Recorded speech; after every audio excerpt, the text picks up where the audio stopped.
What?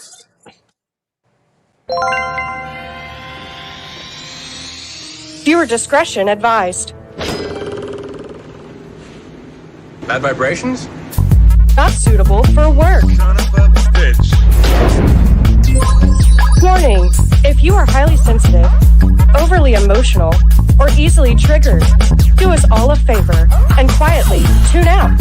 No need ruining the good time of others simply because you are a beta or a bitch.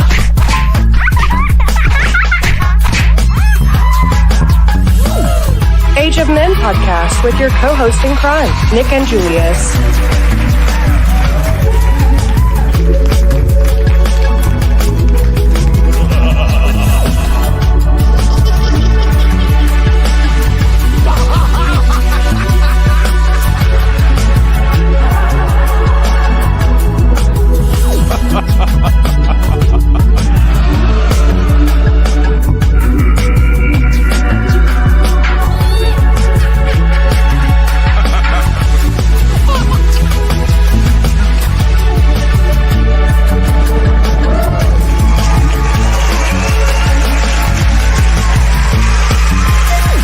Initiate launch sequence.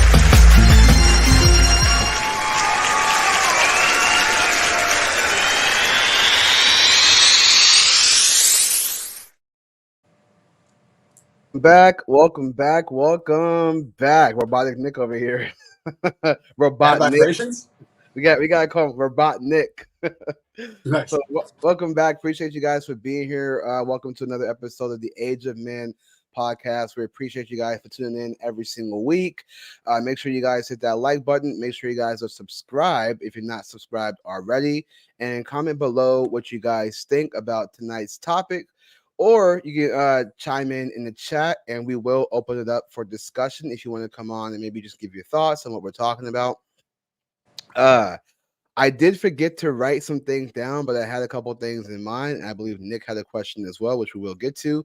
One of those topics is the main theme of house husbands. Now, I saw this video as I was trying to look for this house husband on TikTok, and it's actually a video that did go viral where Matt Walsh from the Daily Wire reacted to it. And so so we're gonna watch this video, we're gonna check it out and talk about house husband, and we posed the question, do men belong in the kitchen? Since you always hear people joke around that when women belong in the kitchen, women are kind of not liking that phrase or whatever you want to call it. So we're asking the question, do men belong in the kitchen? So we're going to be talking about that. We're also going to be talking about the friend zone. I don't know if we ever discussed it on this podcast before. Maybe we did. I'm not totally sure. But I want to discuss the friend zone and want to react to a video with that from Osaze from The Desirable Truth. The dreaded friend zone. Dun dun dun. Yeah, the dreaded friend zone. So we're gonna be talking about that. And I think there was another question that I also had as well. I totally forget, but I know Nick had a question, so we'll kind of just dive into that. So yeah, appreciate you guys for being here. Yeah, so let's get started. So we're posing the question about house husbands, and here's what I understand what house husbands to be.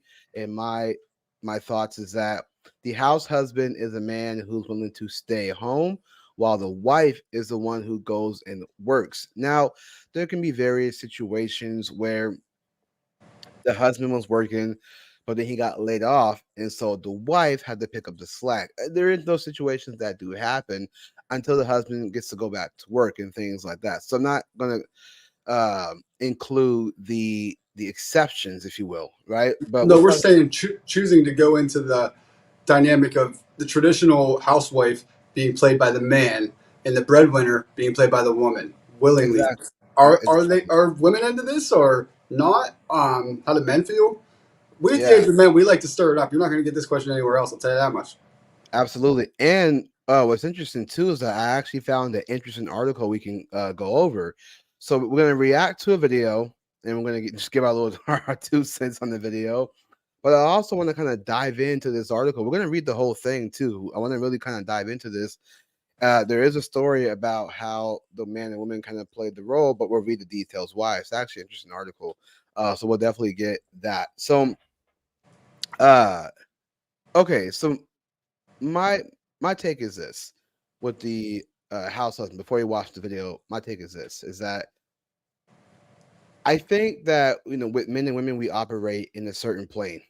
And I think that with men, we're used to working. We're used to doing all the hard manual labor type jobs. Now, can women do those things too? Sure, but it's not the majority, right? The majority is always the men who's working these type of jobs, which is why you see a lot of women even today not in those fields.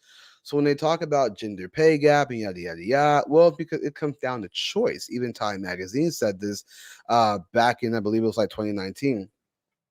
But even they said this, that it all comes down to choice, and that's the reason why you have this gender pay gap. Most women are not climbing up the telephone wires to fix that. They're not doing the coal mines and things like that.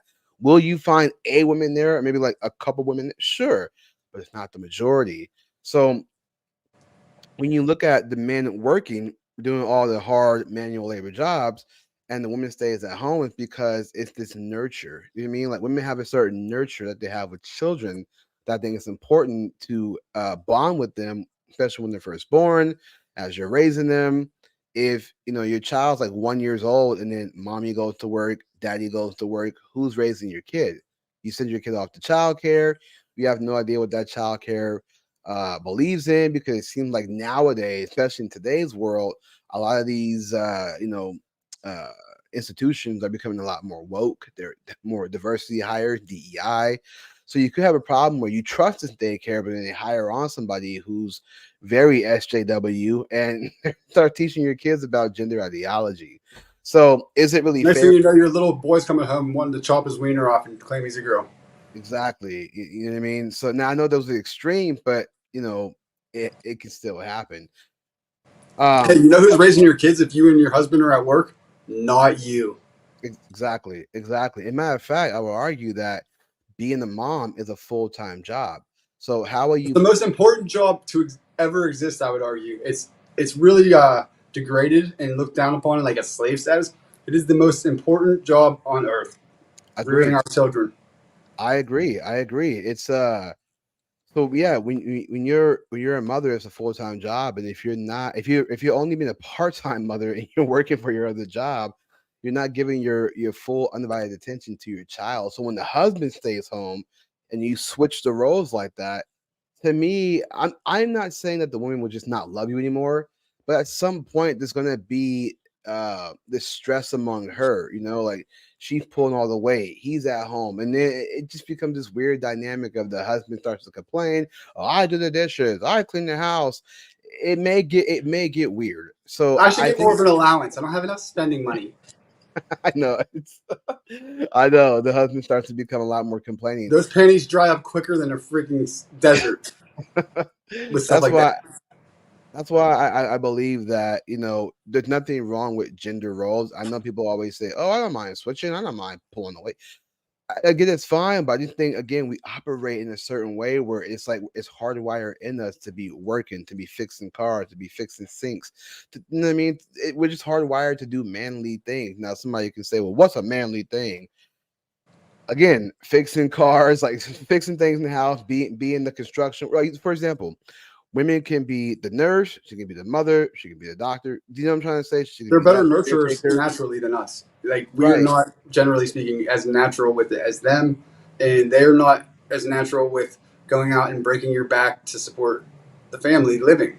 Um, Exactly. Both could maybe fill the role, and circumstantially, like I see Melanie in the chat saying he stayed home before. I was making 3 times as much, and his company closed, so he stayed home with our daughter who had been assaulted at school. She wanted dad. Now that's a very loving circumstance that you both manage to iron out, and it's going to be best for your family. But hypergamy is a well established psychological phenomenon of women that dictates that they date or mate, I should say, equal to and above their socioeconomic status. Yeah. Men equal to and below. So, knowing that, if the woman is the permanent breadwinner, I would say that you're setting yourself up for a disaster, both you and her. She's going to become absolutely unattractive to you and go find somebody else and step out on you or dump you when she does. Yep. And you kind of set that into motion.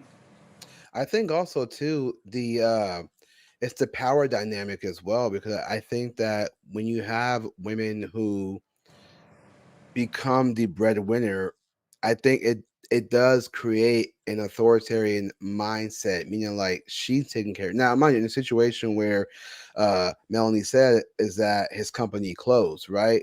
Nothing you can do about that. Sometimes businesses is shut down, so the father is forced to stay home while the mother helps to do that. Now, I don't necessarily see anything wrong with that because again, his company closed, but if he's not getting back out on his feet and he's kind of like lollygagging and he's like becoming lazy, that's a big problem because he's not pulling his weight. He's just watching her do all the work, which will then make her be like, this guy, he's not the man I married. He's just sitting on his butt doing nothing. Yeah, he's playing with the kids and things like that, but there's no money coming in. So That's she the made that. question, Julius. If you don't mind, I'm sorry to interrupt, but for Melanie, it seems like it was circumstantial, arguably temporary could be the word. Would you sign off on and somehow be attracted to the man long term if this was your guy's situation? And if it wasn't circumstantial based, like he's lovingly doing this because your guy's daughter wanted her dad after a situation that she was very traumatized and needed some fatherly strength. I understand. That's noble actually. But let's try to like rule that out hypothetically. Let's just say if those things didn't occur, could you find yourself coming to an arrangement with your husband where you're going to be the long term breadwinner and he's going to be the homemaker? Yeah. And would that be attractive to you? If you try to be as honest as you can, because I can't imagine that the dynamic there is going to be very successful. Honey, I Yeah. really need a little more money to spend at the mall with the kids. You're my husband, bitch.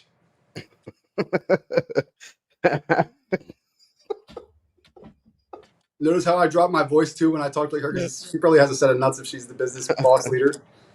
I mean, at that point, then we get to a point where if she's dominant like that and he tries to put his foot down, all he's gonna do is get denied. So Melody replied. She said, "Hell no. My house was clean, laundry done. We own a business together, and I own 3 others." Mm-mm. You're not necessarily answering it yes or no. I'm having a hard time. Yeah. Uh okay. So, oh, hold on. Okay, I'm gonna pause this. Let me play it back. Okay, so here's what we're talking about here. This is the video that went viral.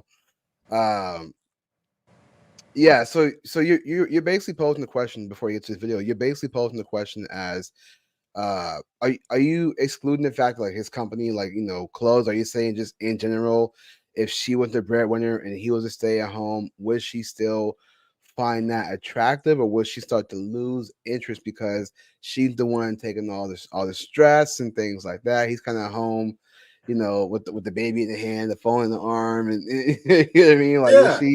will she still see masculinity in him, or will she be like, Will he still somehow be able to play a leader role from that position, or will you feel like you're the leader of that now? And would you sign up for this? Let's say non-circumstantially. There's no circumstances that are bringing this about. It's clean slate. Would you willingly, eagerly sign up for that, or do you foresee that would somehow affect your chemistry with your yeah? partner? She says, would I want a full-time stay-at-home husband? No.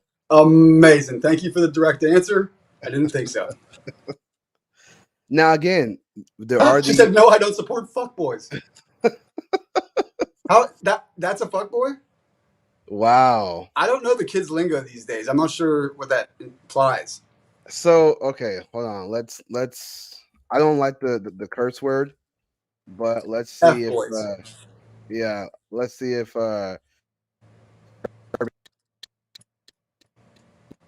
has a She's slang 48. term for what that Melody. means, right? Then We always I have an old heart, Melody, apparently, because I don't even know what that term means. yeah. So a F boy is boy who plays with girls' feelings and doesn't really like them, and would say anything a girl wants to hear to have sex with them or to get something they want. F boys know what girls want to hear, but they hurt so many girls. Um, Once they are a F boy, they will always be a F boy. If you know a guy is a F boy, don't fall for him. Usually F boys are cute, so yeah.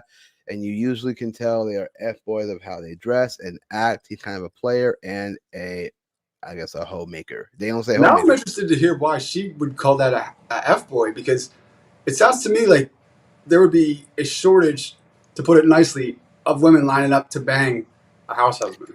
Okay, but like this, I think if I'm not mistaken, because this definition I'm reading right here, right? This other the second definition, a guy who lies to girls so he can pull as much as much tail as possible.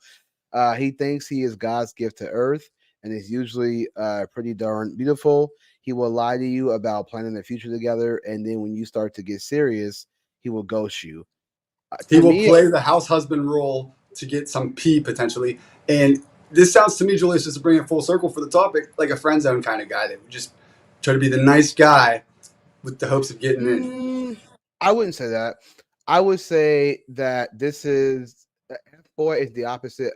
No, it's F boy is equal to a bad, excuse my language, bad bitch. Like a Yeah, bad no, no, bitch. not an F boy. I'm saying a house husband is like the friend zone guy where you're Oh, trying to be he's the nice. opposite.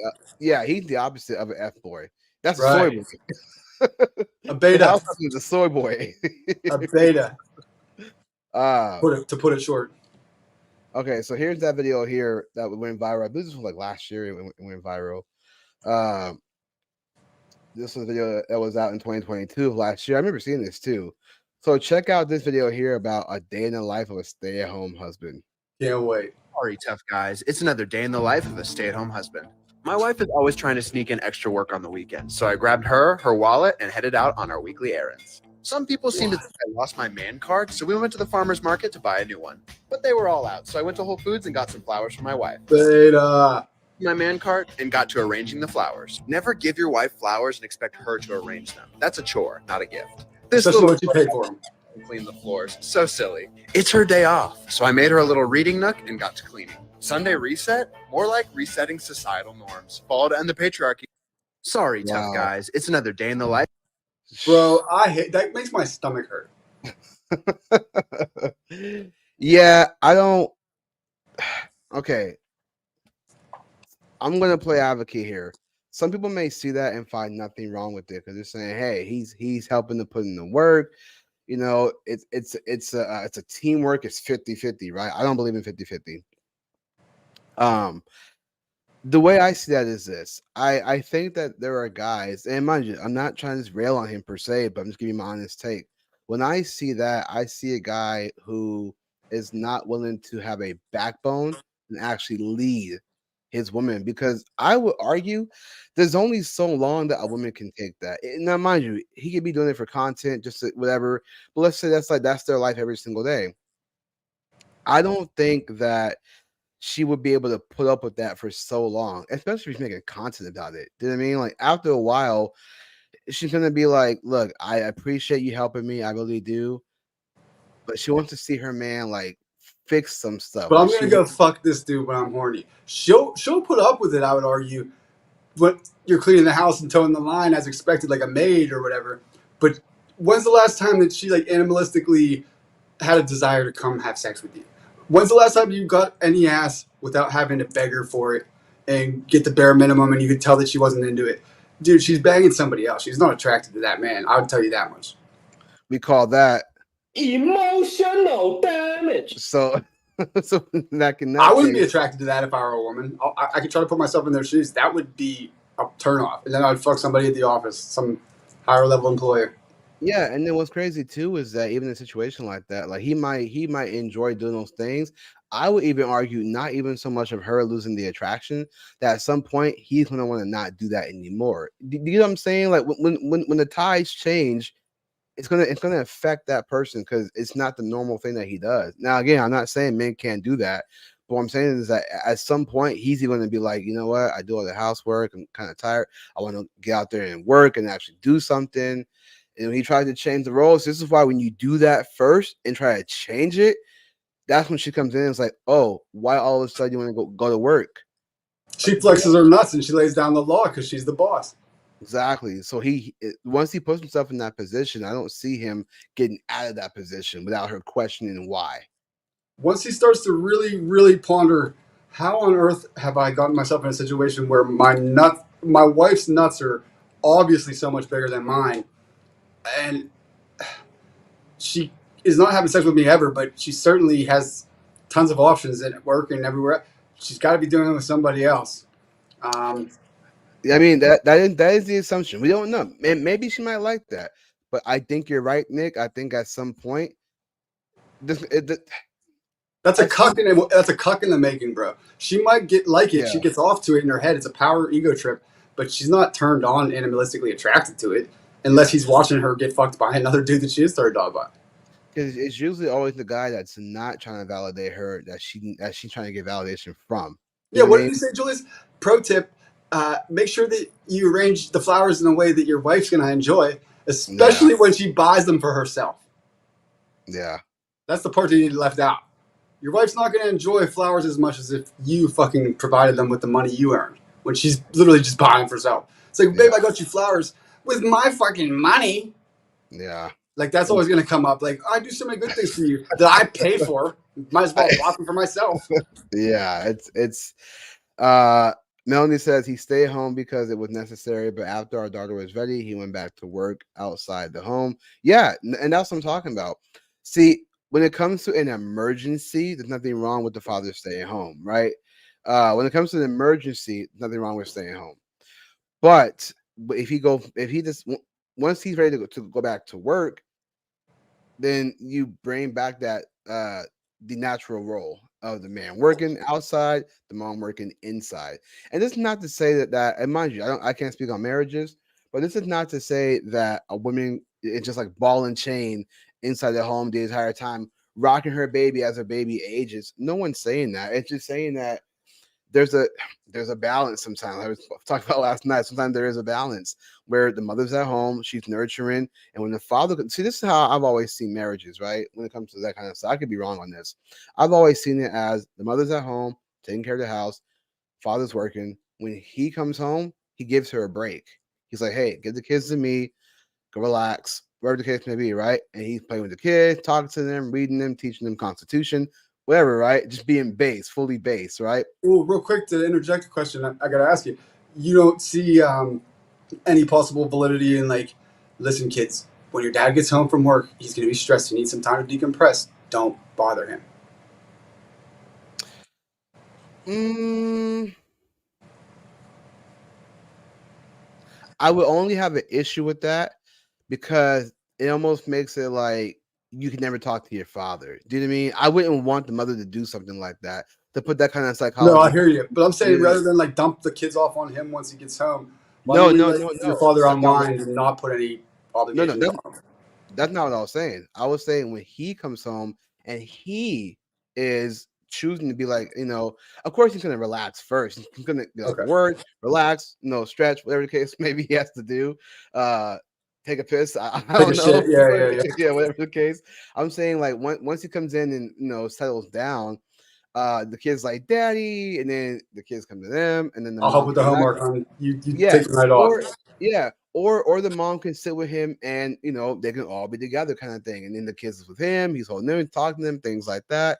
She's right there relaxing. That's what I mean. I'm not saying he's not like go off to this, she's on her phone talking to the next guy. Gotcha. But I'm he's not being more like the active, hands-on parent, where it's like, hey, babe, you can kick your heels off and sit back a little bit. You've been on them exactly all day. the complimentary part. The complimentary is that he comes home and he's um relieving the kids from her so that he can, talk to them, take care of them, and like, Daddy, how was work? Oh man, guess what we did? And his wife Something won't like be so overloaded with stress that she won't fuck him that evening. yeah. Yeah. So but pretty much, yeah. So like she won't be so off put where it's just like I still gotta do all this. Now, mind you, even if she needed like the kids to be like to relinquish the kids from her and so she can go make dinner or something like that, that's fine too. But I'm saying as long as there's a help where he's willingly being like, okay, I got off for work, I put my things down, I'm stretched, whatever, now that I can take the kids off of her, she can go cook dinner, whatever the case may be. That's what I'm talking about. I'm not just saying like if the mom's like, "Don't bother your dad." Oh, you're here finally. I can't stand them anymore. She dumps the Yeah, baby. yeah. Like doing stuff like that or telling the kids don't talk to your dad.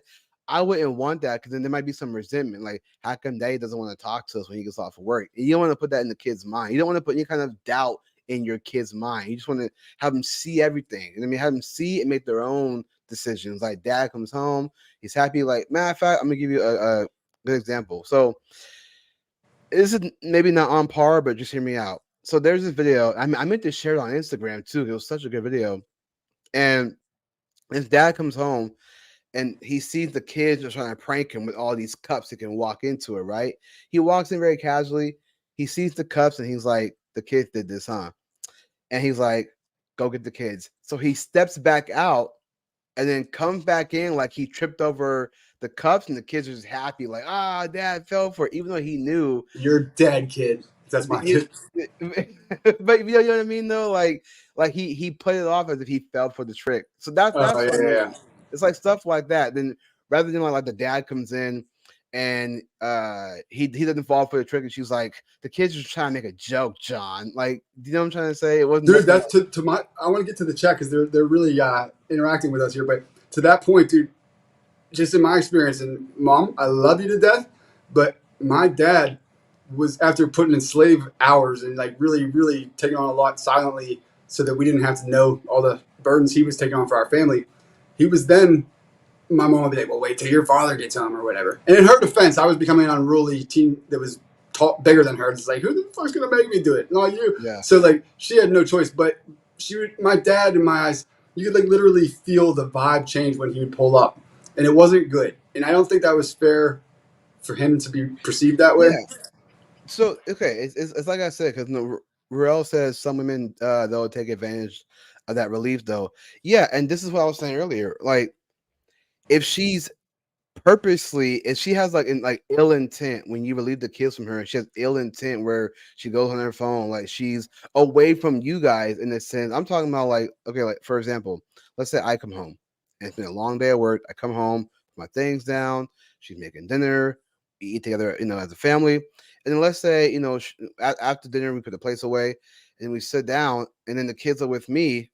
I'm talking to them. I'm telling them about my day at work. They're asking questions, and then mom is right there next to me. My wife. You're relieving mom of having to be the active hands on. She's right there next to me, right? Because we're all together as a family. Now, if it was something where I came home and she's like, "Oh my god, just take the kids, please." I'm gonna go out with my girlfriends for happy hour. Yeah, if it's something like that, and clearly that's not a healthy relationship, because if she's stressed now about the kids, this, mind you, some people will say, well, she's a mom. Yeah, but she chose to have children with me. So and is the house a mess, or is it in good standing? Has she done her all around here the best she can, or is it obviously she's just like looking forward to me getting home to dump the kids on me and get out of here? It's circumstantial. She has to prove worthy of it, but then you should definitely try to be a good husband and accommodate and help take the load off. Yes, me. That's what I'm saying. So it's different when he comes home. She's complaining about the kids and what they're not doing and things like that. Of course, he can maybe help her overcome that. But if it's like something like that, or he comes home and he takes the kids, like she expects him to take the kids right away when he gets in, all that kind of stuff is not good. But if it's a healthy balance where he comes home, puts his stuff down, settles down, hangs up his jacket, all this stuff, says hello to his wife. She finished dinner. They're sitting down eating. They're talking about his day, blah, blah, blah. After that, plates get put away. The children can help out with the plates. They're in the living room. He's sitting down talking to them. She's relaxing right there. That's totally fine. Everybody's relaxed. It's all calm. Whatever the case may be, that's cool. But if she's complaining about it and then saying things like you said, like, I'm going to go out with my girlfriend for half an hour at happy hour and things like that, okay, that's not a good wife, because she's leaving the home to go get drunk because she can't handle it when she made the choice to have kids with me.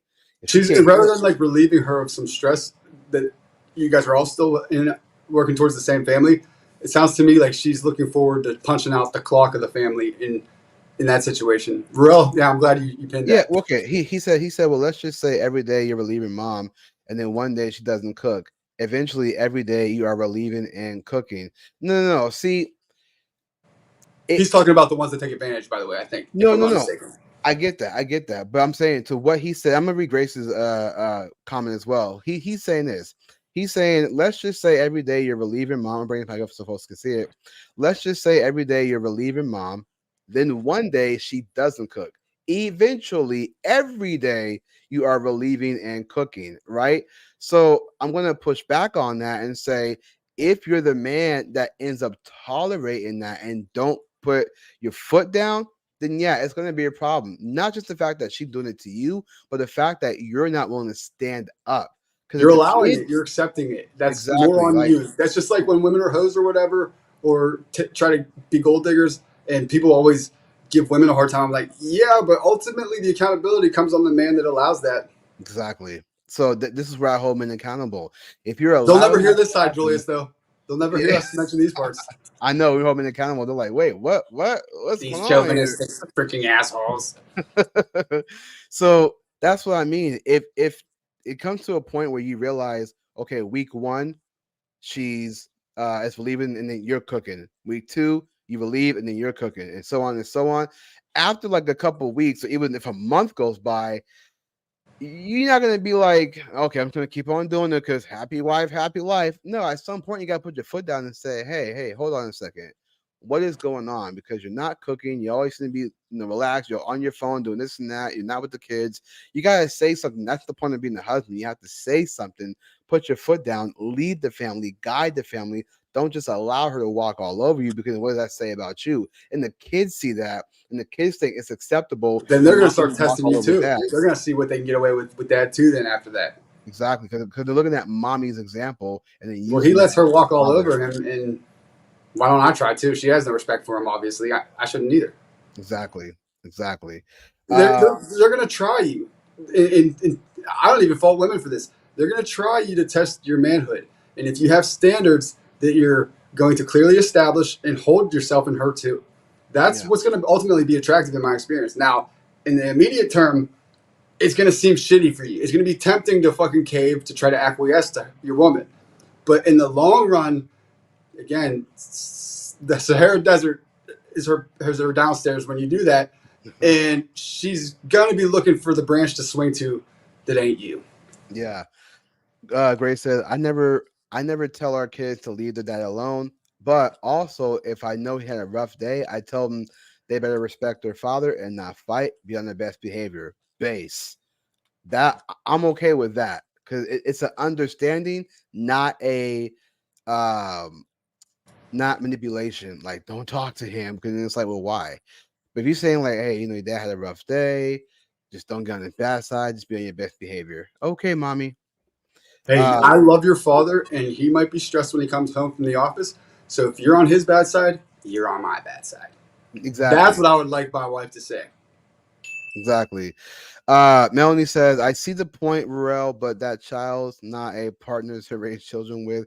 We choose not to leave our kids with other people.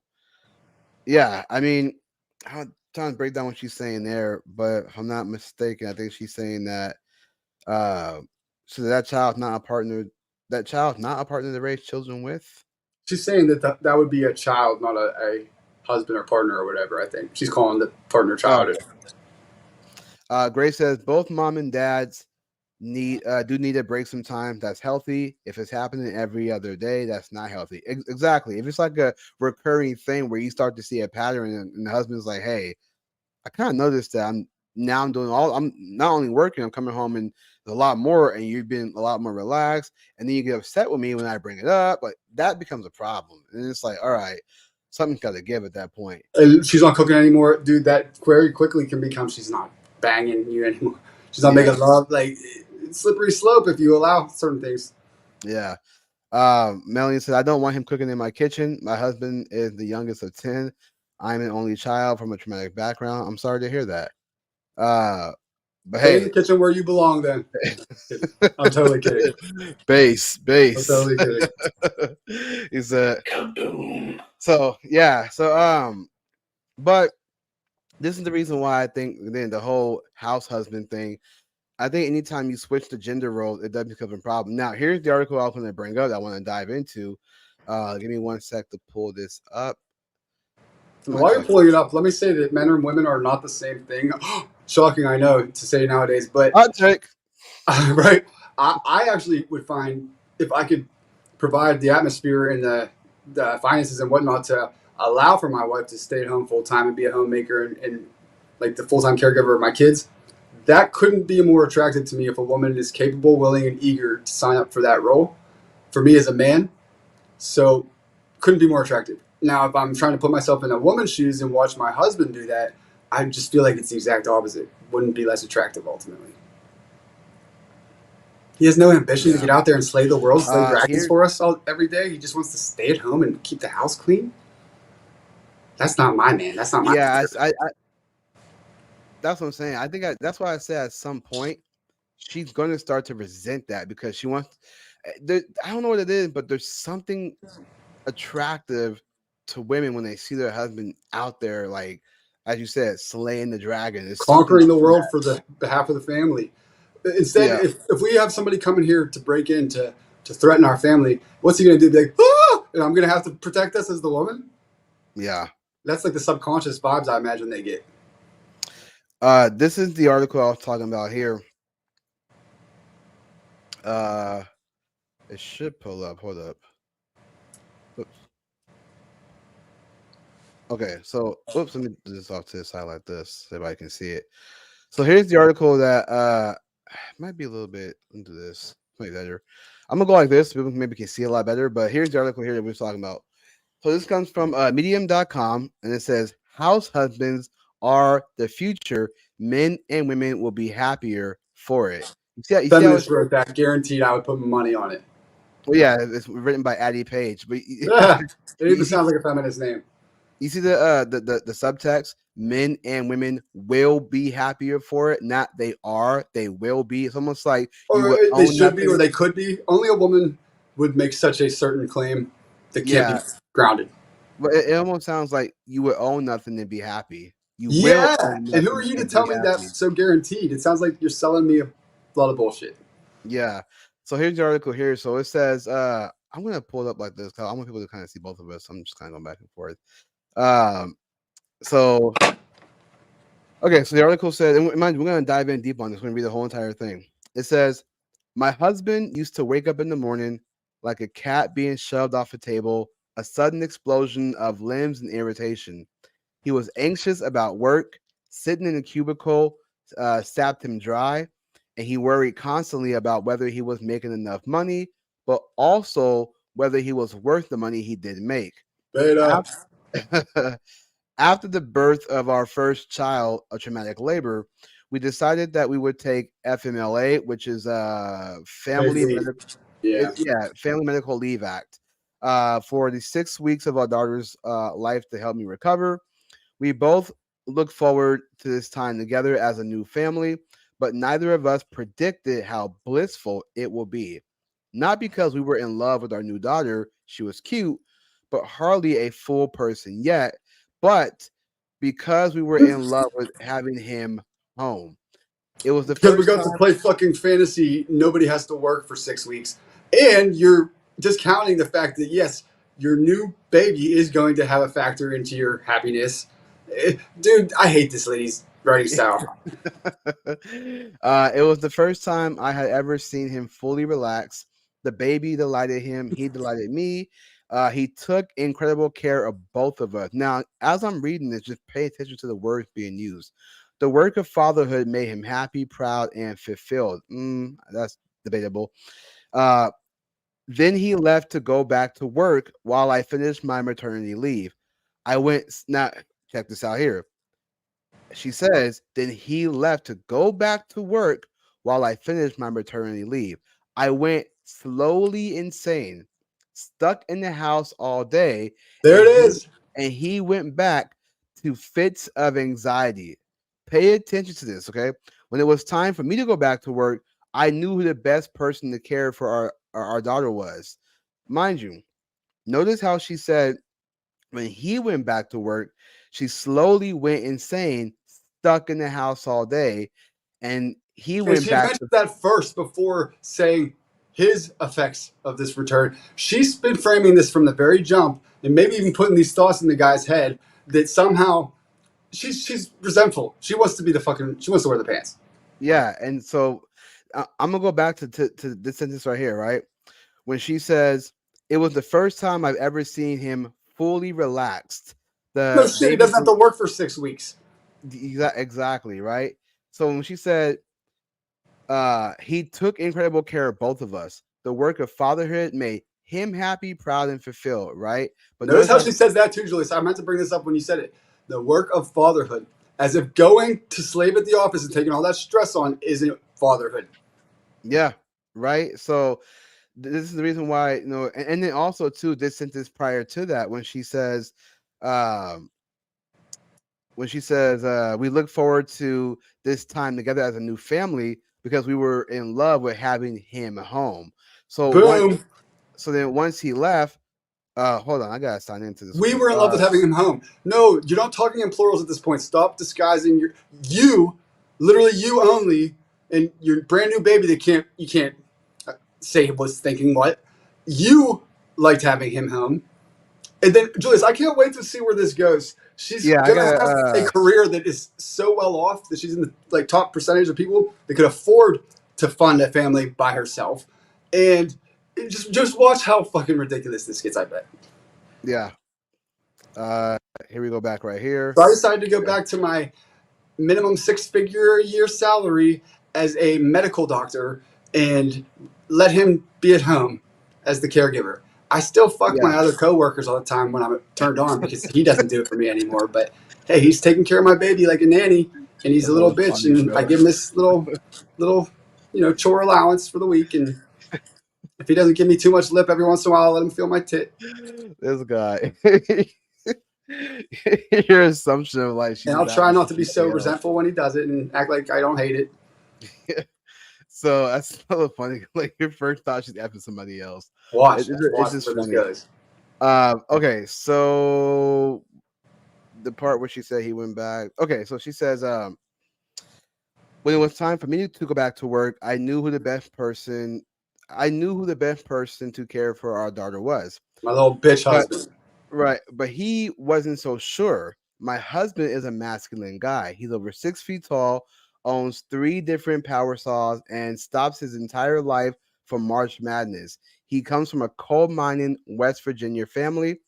He wanted to stay home with the baby, certainly, but he felt like he wasn't supposed to. So she says, he says, are you sure it's okay? I won't be Beta. making money, he asks. He knew as well as I did that childcare would have cost almost as much as his salary. There was no financial downside to this decision.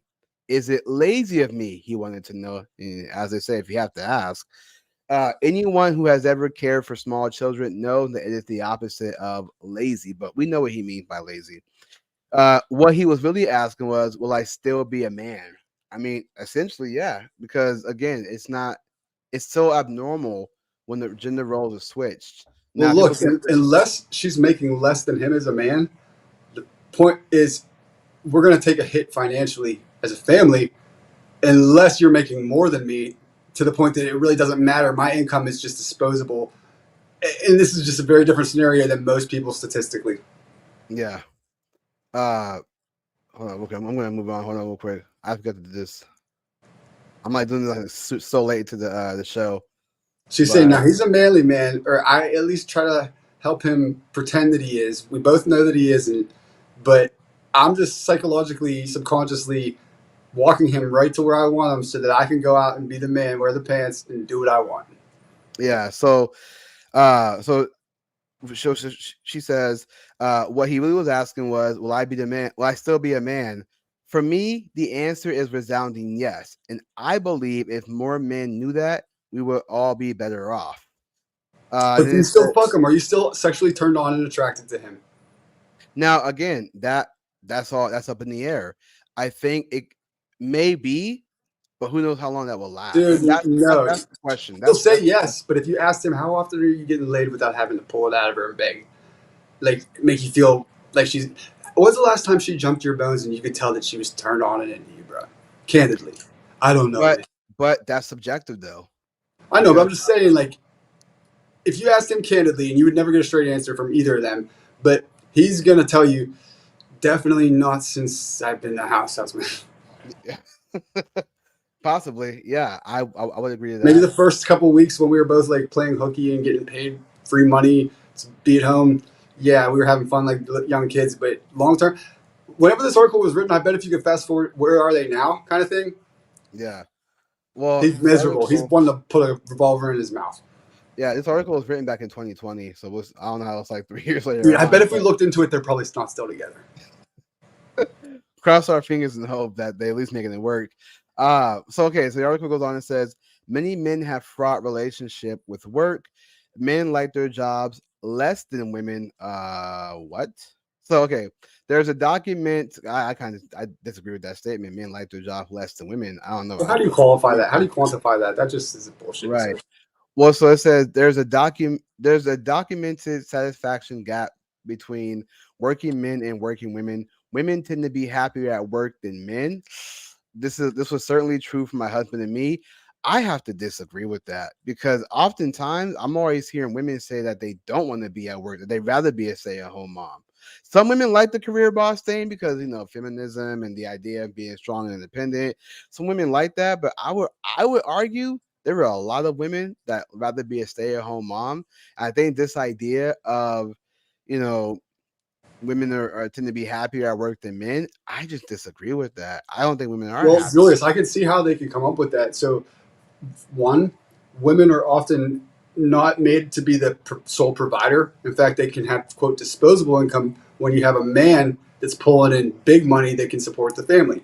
Therefore, they're able to choose more fun, non demanding careers, which, to your point earlier, explains the pay gap and stuff like that. They're not picking to go lay bricks in the middle of the fucking summer or asphalt or go into the sewers and clean out Yeah. shit.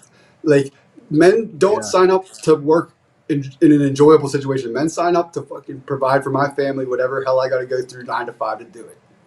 We're not looking to find a joyous, like, fun situation, and we have a lot more on the line typically than women who can choose to do it electively if they so choose. Like, it's just not as necessary for them to do it if they don't want to have to. They can find a man, or the government will take care of them, financially assist them. It's just not as much on the line for them. Yeah, So I obviously agree. that's more fun. Ruel says, bro, there are women out here mind effing who actually say the man working means nothing, that he would have to work anyway. Yeah, that's true. Like, I just found that to be funny. But I want to jump to this real quick. That's this other article here. Not to go along with this one, just kind of pressing the fact that they said that women have a happier, or they're happier at their Well, jobs. before you get off that other article, does it ever reveal what she does for a living, or like? Oh yeah. No. I'm gonna go back to that. I was just saying that it mentioned that women were happier, and I'll just click on it right here to give this brief little sentence. This comes from ScienceDirect.com, where it says job satisfaction and gender. Why are women so happy at work? It says by most objective standards, women's jobs are worse than men, yet women report higher levels of job satisfaction than men. Because they're dumber, maybe? No, I'm just kidding. I just found that to be interesting. That even though they have worse jobs, that they report being satisfaction. So they're inferring what? That women just have a better disposition on life? Like, what are they? If the jobs are worse, undeniably, as they're stating, and the women have a better outlook, are they dumber? Yeah. Real quick on that article, real quick, I'll just bring it up. They were saying that this hypothesis is supported by the finding that the gender satisfaction differential disappeared for the young, the higher educated, professionals, and those in male-dominated workplaces, for all whom there is less likely to be gender differences in job expectations. So it's one more time. Can you repeat that last sentence? Yeah. So just real quick. So they're saying that by most objective standards, women's jobs are worse than men, yet women report higher level of job satisfaction than do men. And then they kind of explain, whatever. And then towards the end, it says this hypothesis is supported by the finding that the gender satisfaction differential disappears for the young, the higher educated, professionals, and those in male-dominated workplaces, for all whom there is less likely to be a gender difference in job expectations. Amazing. So all the impactful, important jobs, they're basically saying, you can't distinguish the difference between men and women's happiness level, satisfaction.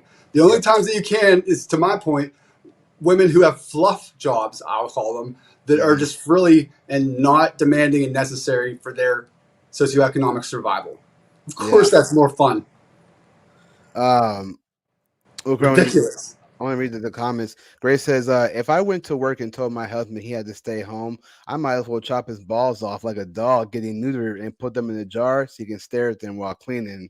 Thank you, Grace. Base. Put them on your Christmas tree as an ornament, or your rear view mirror or something as a trophy. Because, he don't need them anymore. That was base. Base. Grace is always holding it down for us. I know. Shout out to Grace. Melanie says, I'm a workaholic, but my childhood affects that, and my husband knows that. I get that too. So, again, that is true. There's something to be said to that. How you grow up is how you end up being when you grow up. What I mean by Julius, that is, I would love for her to expand on that if she'd be kind enough to anonymously join us. This is the second hour. Yeah. With Melanie, we would love to have you up here to explain that a little bit. I'm curious what you meant, like you're a workaholic because of your childhood. How exactly the childhood made it so that you're a workaholic now in response to it. That's fascinating. Yeah, I'll open the chat up. Since we're 10 minutes away from the second hour, I'll open the chat up. But I want to. It doesn't have to be anonymous. Melanie, you're going to be my favorite person if you make mine and Julius's night and actually want to come on camera. Not that it's necessary, but it does a lot for the presentation, and we like to look people eye in the eye. Yeah. So grateful that it doesn't have to be anonymous. If you feel like camming up, yeah. I take back all the bullshit I've talked on women tonight. If you do. So I'm gonna continue on with the article real quick so we kind of get through that. So okay, as the article goes on, mentioning the fact that women are happier than men, supposedly, this woman said this was certainly true for my husband and me. This holds true even when you account for a wide range of professional or personal, job, and family characteristics. It's not about the differences in the kinds of jobs men and women do. It's the fact that men just enjoy working less. I still don't agree with that. One explanation, so one explanation is that men have higher expectations for their jobs than women do, and those expectations get dashed by reality more easily. That's understandable. Men in our culture are defined by what they do in a way that women are not. I actually agree with that, with that statement, and here's why. Because if you think about it, right? Women will say, I want a man with personality. What's up, Latin? We'll say women will want a man with personality, right? My thing is that I will argue that personality, I don't think it comes first, because they're always seeing what he can do. What can he provide? Like, what does he have? Then personality is a bonus after he's protecting, providing, and provisioning successfully. It's not a requisite. Because mind you, and I may be going to the extreme here, so I apologize. If a bum walked up to a woman, right, but he's very polite. He's like, "Hey, how you doing?" He's like, shirt kind of dirty, scruffy beard. He's like, "Hey, how you doing? I think you're beautiful. I want to go for a walk with you and get to know you." She's like, You giving him the time of day? No, you're not giving him the time of day. She's like, thanks, but no thanks. He's like, but I got personality, right? Thanks, but get a job, loser. Right. Yeah. So then if she goes to like wherever she's going to, and she sees like a guy well dressed, groomed, nice haircut, and he's like, "Hey, how you doing? I'm whatever his name is," and he's like, I think you're beautiful. I'd love to take you out sometime. She's gonna be like, "Oh, my name is such and such. What's up, Melanie?" Latina and Callie, you're gonna go live instead of joining us because you don't have time because you're probably gonna go live. Lame reply. Can you hear Melanie? Hey, I'm sorry. How rude of me. Nice to meet you. How you doing? You should be more like Melanie, who's down for the ride. Welcome. Yeah. Can you? I can't hear you. Maybe she's she's on mute. Hold on, I'm not hearing her. And Melanie, there's a button that looks like a microphone somewhere on your screen. It says mic or mute. Yeah, try to on. Maybe your microphone isn't hooked up or something. Yeah. Maybe leave, Melanie, and try to rejoin. Click the link again. I'm sorry. This happens sometimes. Bear with us. It'll be worth the wait. Yeah, try leaving it and then coming back and see if that works. Oh, she said, hold on. Okay. What a cool lady, Melanie. My spirits are lifted. Latina, no thanks. I don't have time because I'm gonna go live on my own without you guys. Lame. Latin, you gotta join. Hey, Yeah. Melanie, just click out of here, X out in the top right corner, and then rejoin. Click that link again. Please bear with us. Oh, It she should has reset. AirPods. Hold on. She got AirPods. She has the AirPods. The AirPods may work. This happened last time, Julius, and we had to reset it by somebody leaving and coming back. I remember. Okay, so she maybe.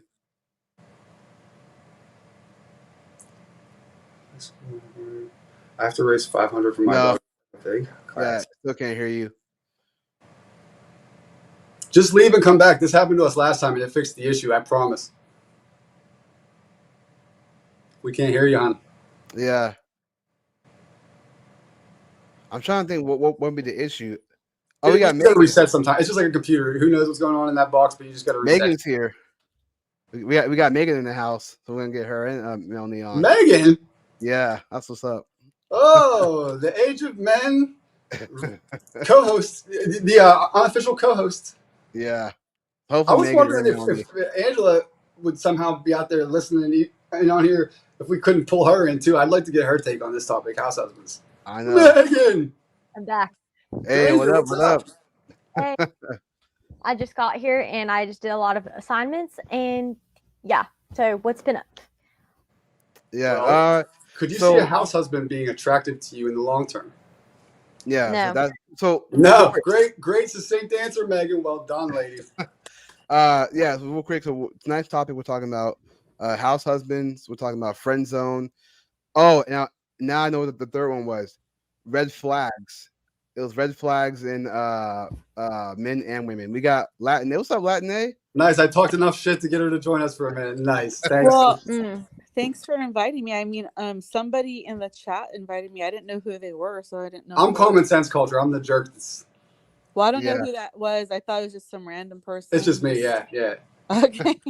No, but like you guys are the channel people. I mean, that's kind of like a little bit more different.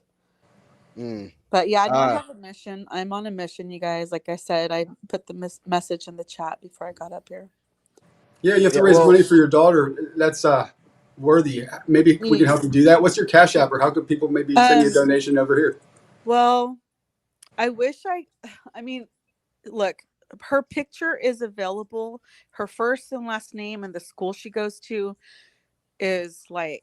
Wait, don't say it on here, please. Yeah, I don't I'm wanna- not going to. So I was just explaining what my situation is that I have to use like email or Twitter or. Well, then send it to me or Julius, and if you send it with the footnote that you would like it to go to Latina's daughter, we will send every penny along to her. Yeah, so you can vouch it for me that I'm not lying. I don't want to dox her. You know. No, don't. But our Cash Apps, Julius and mine, are down below, and if you guys put in the footnote that this is intended for Latina's daughter, every penny that you intend for her will go straight to Latina. Okay. You have our word. So I can message it to Julius. You said right? Sure. Yeah. So, but let's stay on track here. So, ladies, wait, hang on before you get there. Just real quick. Latin, you finna say something. You said what? I don't want to cut you off. I'm gonna send it to you on your Instagram. Okay. Let me know when you want. Is Melanie there now? Can we hear Melanie? Yeah, Melanie's here, but Melanie, I'm still not hearing you for some reason. It must be your microphone's computer is not set up or something. Are you on a phone or a computer? Is there like a little key on your computer that says that has like a microphone thing? Like if so, then click on it and see if that makes a difference. Yeah, I'm trying to do it on my side. We're going to have to try to sort this out, but people are not going to be enjoying this moment of the show, guys, when we work through the technical details. No, it's all good. Oh, my man, Nolan. Dude, Nolan is the young man that gave me the idea for this house husbands topic in the first place months ago. Right on. We appreciate you guys for joining. Melanie, I'm not sure what's going on with the microphone situation. I'm really not sure, but I can't even hear anything at all. The last thing, I don't want to lose the role we're on, but the last thing I'll give you as an audio engineer, when you first joined, there was the splash screen that said you have to allow your microphone permissions and whatnot. it would be somewhere on there. You would have to choose audio input or microphone and make sure it's set to like your phone default or your computer default or something, and it's not turned off. Yeah. But that's the best we can tell you from this side. Yeah, we do apologize. I don't know what else to do because Keep trying to work through it. But sorry, yeah. So Melanie, just try to work through it, but we're going to continue on with the show. But try to work through it if you can. If not, then you can join it in the chat if you want. If you manage to get it working, just interrupt us by yelling Yahtzee. Yeah, something like that. Yeah. Okay, so basically, okay, so the topics tonight we're all talking about here. We're talking about house husbands. We're talking about friend zones, and we're talking about red flags, men and women. So somebody made this red flag on Twitter. I want to read over what you guys think about it, right? But real quick, we're gonna finish up the house husband talk conversation and move on to the friend zone conversation. So with the house husbands, here's the thing that we were talking about. We were saying that, at least my thoughts were that with house husbands, it's a thing where the roles get reversed, where usually it's the man who works outside the home and it's the woman, the wife, who works inside the home. But because women nowadays are starting to make money, like their own money, right? They're making a certain amount. Now they're becoming the breadwinner, and now the husband's the one staying at home. And it might be cool for a moment, but at some point, I think that she's gonna feel like I'm so dominant that I can't even be in my feminine anymore. And Julius, before we get into the discussion, did we hear about what her career was in that article we were reading or anything like that? Did we wrap that? Yeah, that's what I was trying to my man. Get you. Hang on 1 second. Let me pull it back up. Please don't tell me she works for OnlyFans. No, but she does have a career that's pulling in more than him, evidently, because they're not even considering or talking about taking any financial hit. Yeah, she has such a career that his income is passive or disposable, you could argue. I was like, is it like he has a job, but it's not as much as her? It has to be something like that. So she hasn't revealed those details yet, which are very important. It's funny that she hasn't. Because psychology major here. So I'll let Julius read first. Yeah. Speaking of red flags, right, Megan? So we're gonna go ahead and continue on from where we left off. So we was talking about, so basically what we gathered is that they had a daughter and she had the Family Medical Leave Act that allowed them to stay home for 6 weeks.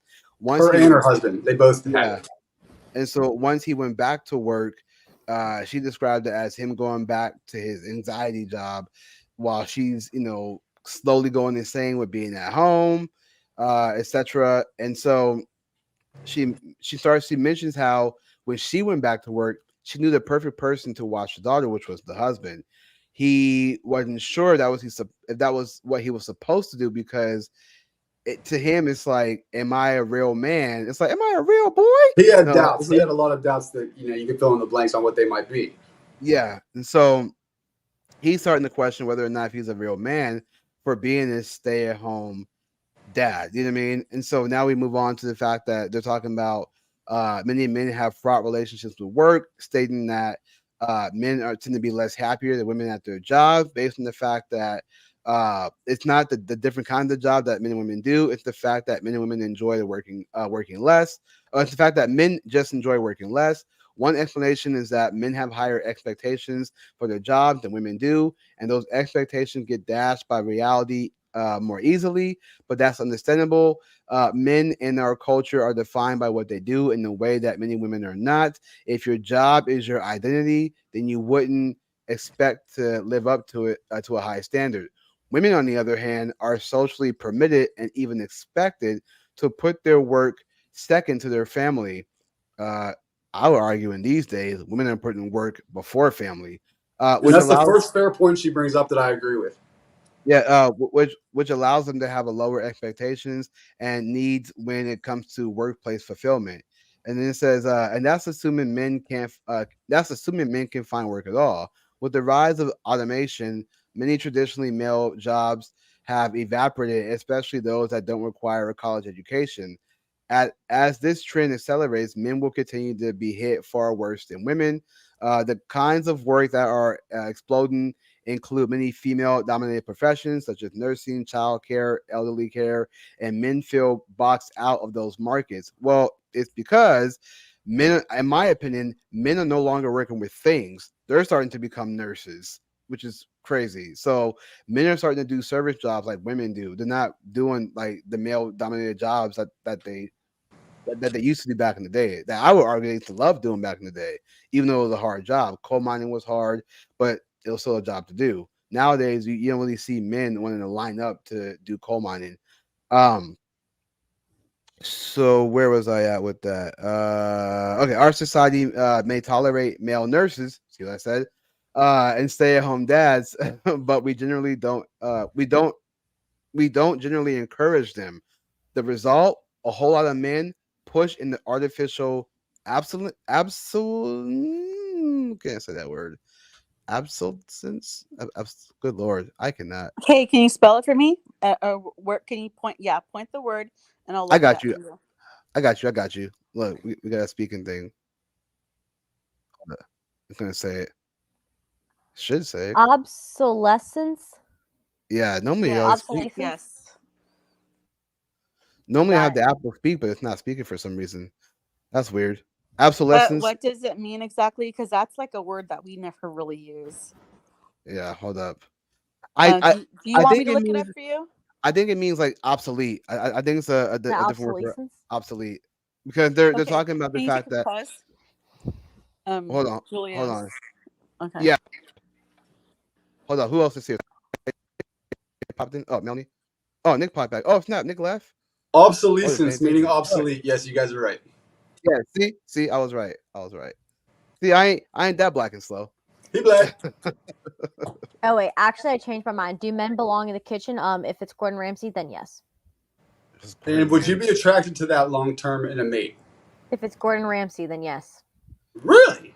If it's Mm, Gordon Ramsay, No, have he you doesn't met have a Gordon Ramsay? career as Gordon Ramsay. He's not bringing in any income. He's Well, just I'm Yeah. gonna a have to cook jump like off. he's Gordon Gordon Ramsay. Ramsay. He's Gordon Ramsay. Wait. Who said that? Latine? Oh, okay. She did. Okay, cool. She did. Yeah. I did have a comment though about like what you're saying about like how most like how like nurses like teaching and stuff, how it's mostly female dominant and stuff. Again, from a psychology major POV, a lot of times it's mainly because a lot of like parents, like this even coming from like my conservative Christian parents.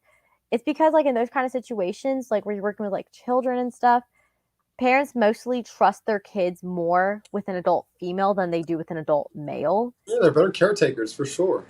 Yeah, because I just feel like the nature of those jobs, they trust women more with Megan. kids than they do with like adult men. If that makes sense. Megan.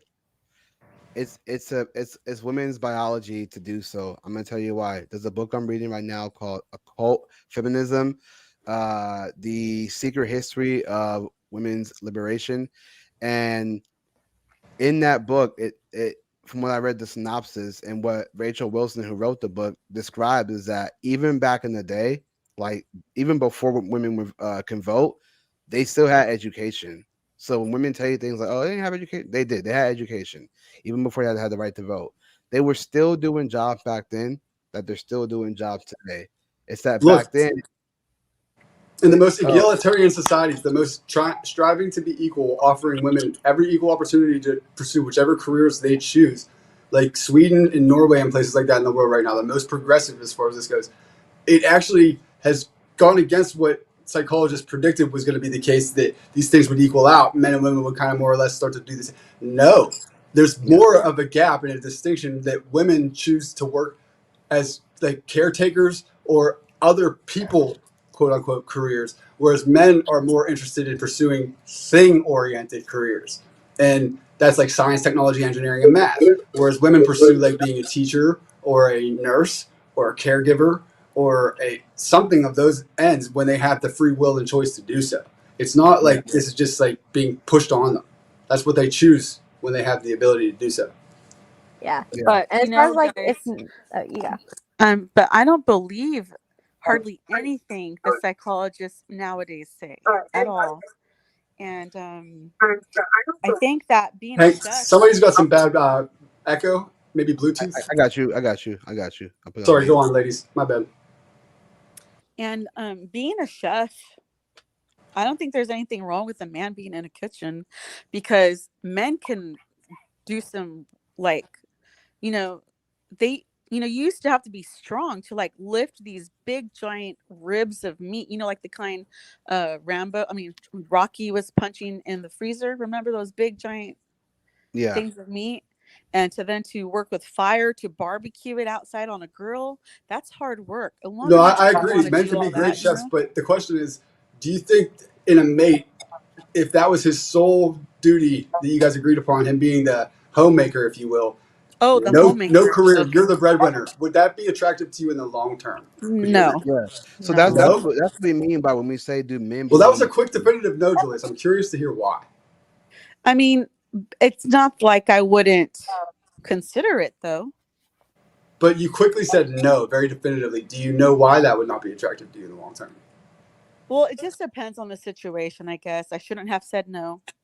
Well, Well, you okay. see, Well, hold no, on. there's nothing wrong with your opinion. Yeah, let me go ahead and just lay this out real quick.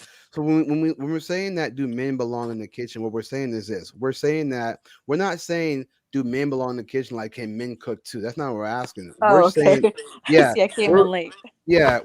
we're saying the idea of like, for example, let's say you were making $100,000 a year, and then let's say he's making like 50, 60K, but for some reason like his job laid him off or whatever the case may be, or he knows that you're working and you cover most of the bills, and he says, you know what, you're working, I want you to keep your job, I'll be a stay-at-home husband. And you guys have a kid, and he's like, I'll be a stay-at-home husband.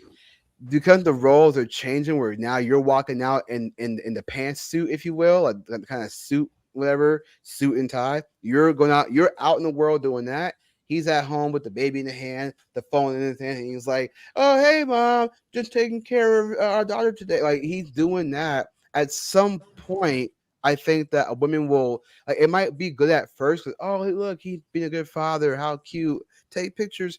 And then all of a sudden, it's like, I think at some point ongoing, you start to feel like, man, I feel really dominant, that I no longer feel feminine.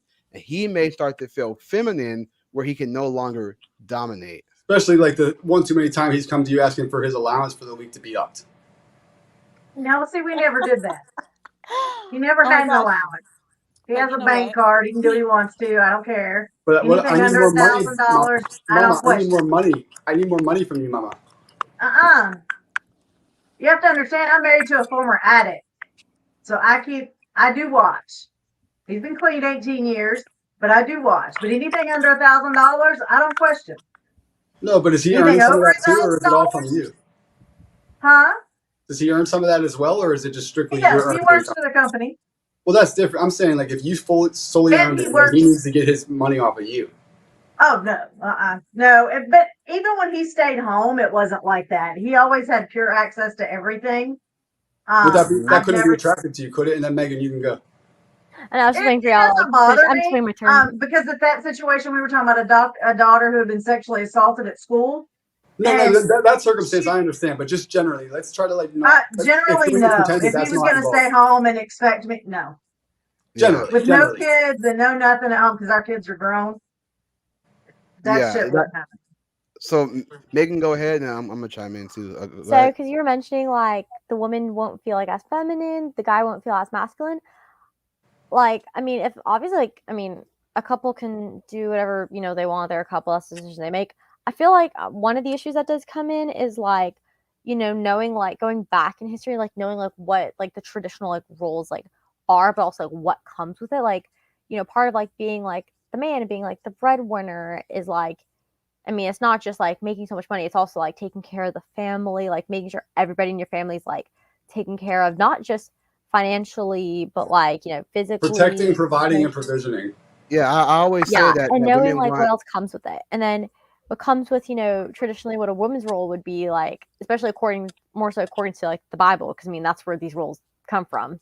They all have biblical history. Sure. Part of it is, not just like, I mean, you have to take care of the house, take care of like cooking, cleaning, taking care of children. One thing, submitting to your husband. But that's like a different. So Megan, because how people like twist it. Megan, so yes or no? Yes or no? I hear a lot of explanation as to how you can see this being the case, but you personally, in the long term, no circumstances in it, just generally speaking, could you see you and your mate agreeing to this kind of an arrangement where he's playing the traditional housewife role and you're the breadwinner? Would you be attracted to him, do you think, in the long term? No, and here's why. Because in that case, like if you're gonna be like the traditional like homemaker and like almost like swap gender roles, in a way, it's like if you know what comes with being like the homemaker and stuff, they're the ones expected to because they say the Bible like wives submit to your husbands, but that's going by like traditional gender roles and stuff. So it's like he has to listen to all her decisions, let make her those decisions because and that would not be attractive to you. Is that what you're saying? That wouldn't be attractive to you ultimately? I mean, I love being the channel. I don't like being that kind of person, like in control. But it's like, I mean, as a guy, he would. I feel like that'd be like the biggest thing, like having to follow my lead, since he's not the one making the money and I am. And so, would that not be attractive to you, or what? Help me understand your perspective. Well, first of all, why doesn't he have a career? Is it because he's disabled? Is it because he doesn't have a college degree? Is it just because he's low key hunter? Well, because your career seems to be better to earn the income. In general, like without trying to point to the extremes. For whatever reasons, you would be the better provider, like on paper, and so why not have him stay at home? You kind of like muzzled out on my end a little bit. Okay, so for whatever reasons on paper, you would be a better provider or whatever for the family, and therefore, why not have him stay at home? That's the scenario. I just don't think, just because of human nature and stuff, I don't think it would work. Megan, for the love of God, your personal opinion, not human nature, not psychology. Just what would you? I know that's what I'm saying. Like this is all like my opinion that I don't think it would work and stuff. Because like if I was in that position. Like, I mean, I just know, like, because I mean, obviously I'm Christian, a lot of my beliefs, are influenced. What would be unattractive about that? Not to cut you off, but before I lose my train of questioning, what would be unattractive about that to you personally? If I was the one financially making like all the money, but especially if he's just like, he doesn't like have a career and stuff, because a lot of the times men just want to like stay at home, and some of the times like they don't take up, those like house chores that like women would normally take up. They don't start to feel like a spouse anymore. They start to feel like a dependent. Well, let's say he checked off all the boxes of taking care of a home, and it was well done. You couldn't complain about any of that stuff. Could you still see yourself being attractive and eager to play the role of the breadwinner? In my opinion, because I don't. Not unless like he has a job as well, just because I mean you can't really survive off of one income in this day and age unless you're like a lawyer or a doctor or something. Let's say you could. If I could, I guess part of me would always have like that thing in question where it's like, I don't know. I guess part of me does have like that feminine nature in me where like, I mean, personally for me, like I want to feel like I'm being taken care of and stuff. And if it feels like I'm the one doing the taking care of and I'm the one doing like all the providing, and my future husband starts to feel more like a dependent than a husband. Yeah. Little beta bitch husband. Yeah. Let's have a little more of my allowance this week, Mom. Well, I mean, it's kind of hard. I saw some really nice shoes at the mall I wanted to get when I was with the kids, but I didn't have the money. Can you send me an extra $50? Yeah. I mean, luckily I'm not that kind of a person. He school clothes shopping. He can have as much as he wants because that gets me out of it.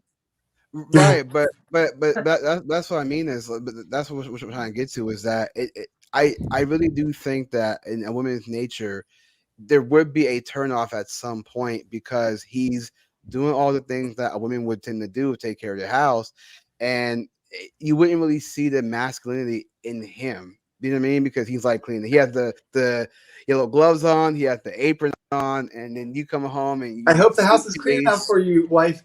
Well, yeah, okay, but I'll make an exception if it's Gordon. But real quick, Megan, before you go, let's nail this point, and then I really want to welcome in Nolan because last time we did this to him too, where we didn't even say hi to him for like the first half an hour. No, I said what's up, Nolan. I said what's up, Nolan. No, but let's let him speak a little. You know what I mean? Listen. Yeah. Hi, Nolan. I'm Megan. Hello. Ooh, I love connection on Age of Men, and possibly both young people. Hush, I'm good. Yeah, no. So, well. Yeah, what's your thoughts, Nolan? I'm gonna officiate your guys' wedding when it happens. Mark these words.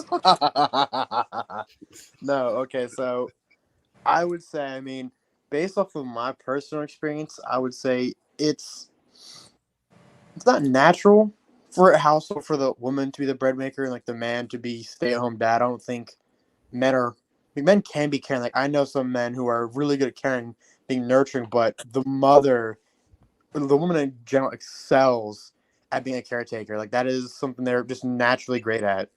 Where I You think, chauvinist pig. where I think men are meant, like, I mean, that's how I grew up, was the father is supposed to be the rock of the house. He's supposed to harden the child while the mother nurtures the child so they get the best of both worlds. Because I think if the mother is absent from being the nurturing figure and the father's taking that role, the father is forced to play both roles of hardening the child's skin and, making them aware of the harsh realities of the real world, but also being nurturing. They can't do that. They're going to miss out one of them, and they can't play both roles. So they're a good complementary pair, in other words, is what you're saying. They must complement each other. Yeah, Nolan, you earned the first major Yeah. sound effect from Julius. Folks, we're stepping up our production game over here. You have the sound effect that goes didn't. You have Damn that right. one? Yeah. Yes. We have it all. We have it all over here. Our Adrian podcast, we got Julius. this sound effect. Julius, cue me up with the drum roll after this. What does a gay horse eat? Hey. You're going to tell a corny Julius. joke before that drum roll. Julius, I did have like one take though, because like I mean I thought the topic was like very interesting and like something like I've observed and stuff, because like men always ask like, why like women, start to feel like they're the more superior ones once they started getting a career. And someone did tell me this, like from an interesting like perspective of like, like about like men and women like both having careers just so that, they can be able to provide for their families, but the husband's still expecting, her, like just the wife to take up, cooking and cleaning and stuff. The homemaking duties, yeah. Like if but they he's not both, able to do the traditional provide solely. I want to move on to the next topic real quick because it's going to be 2 hours, but I want to move on. But I want to say this real quick. You mentioned about the superiority thing. I had a theory last night, and mind you, buckle up. Ladies, don't take offense to this. Do not have any kind of emotional damage. Buckle up, just people. hear me out, all right? Just hear me out. So I had this theory that in a way, or at least it seems like now we know that men are physically superior than men, right? They're physically superior than men, right? We're stronger, whatever the case, more muscle mass, all that kind of stuff, right?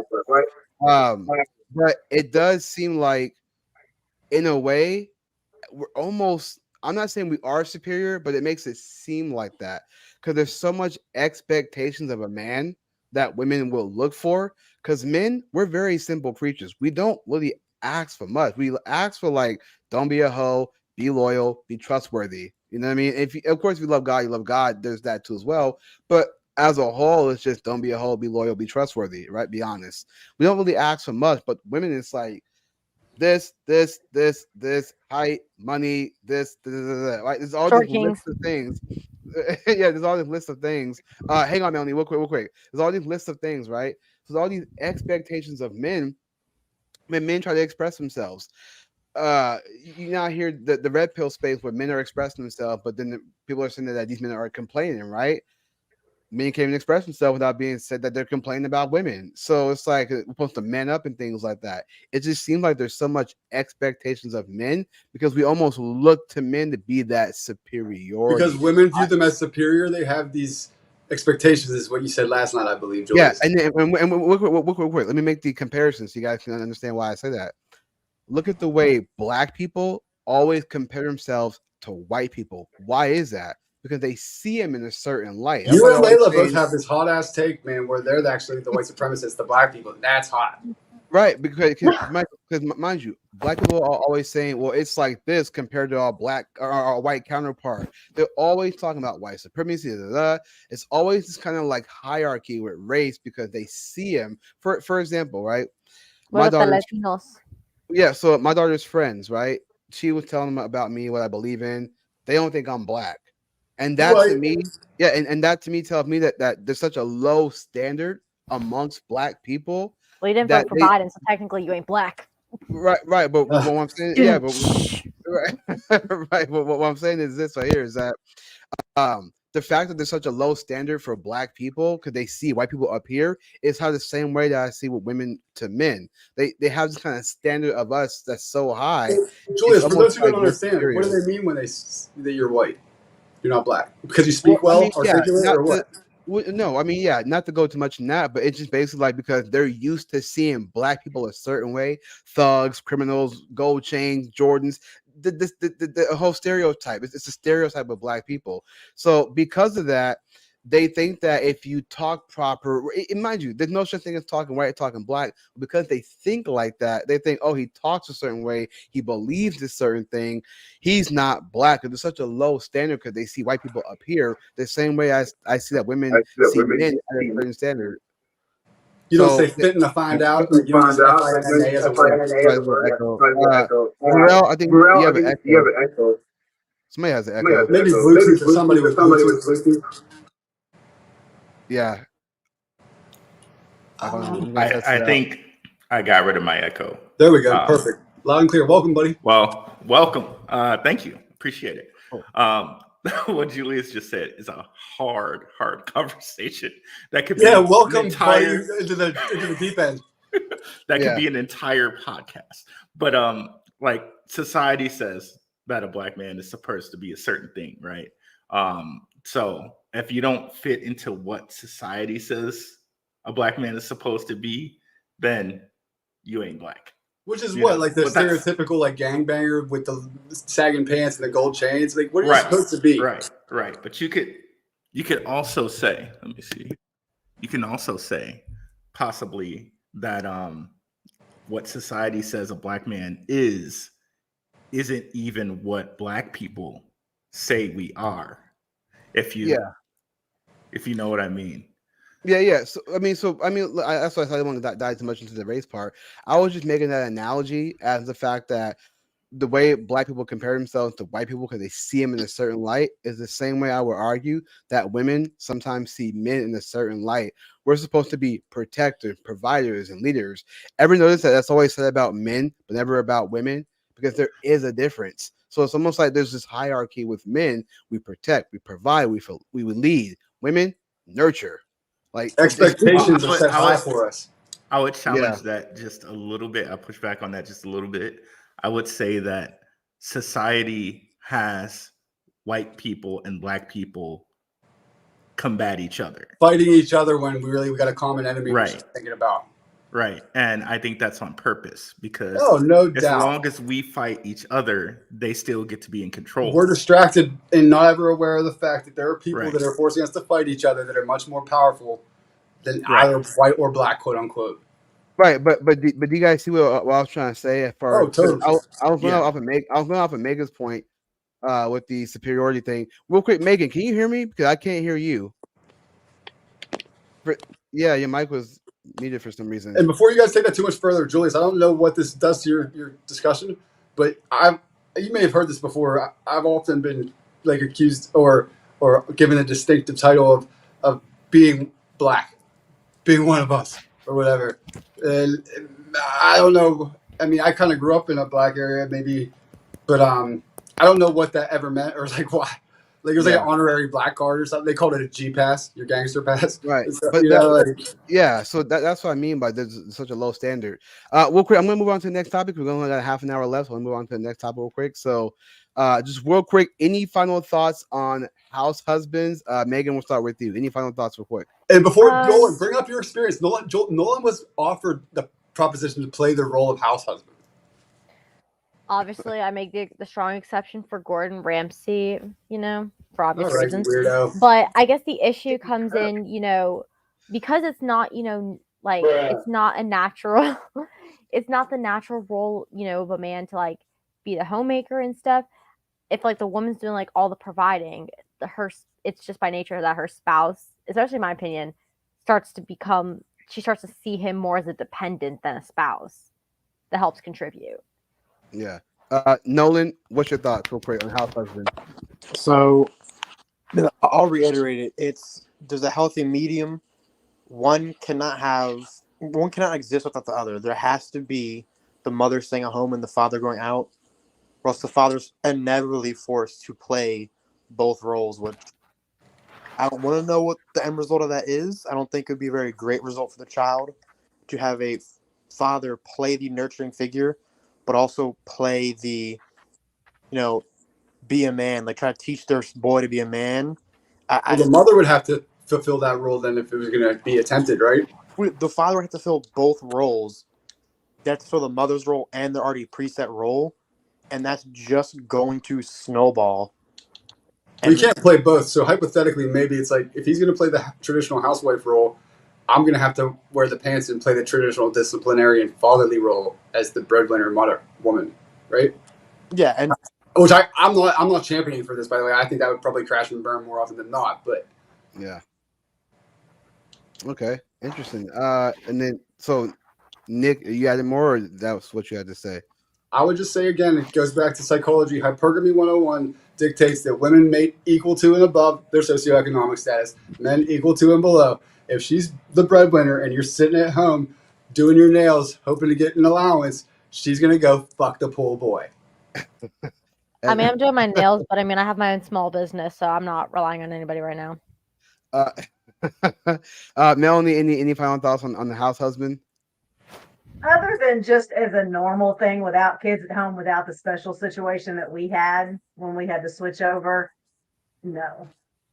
But I'm from the South, and I think where you live impacts that. I was lucky enough to spend a lot of time in Denver, Wyoming, places like that. So I got to see a whole lot of different things and not just be in this, but still no, because I knew a lot of Air Force guys who were house husbands.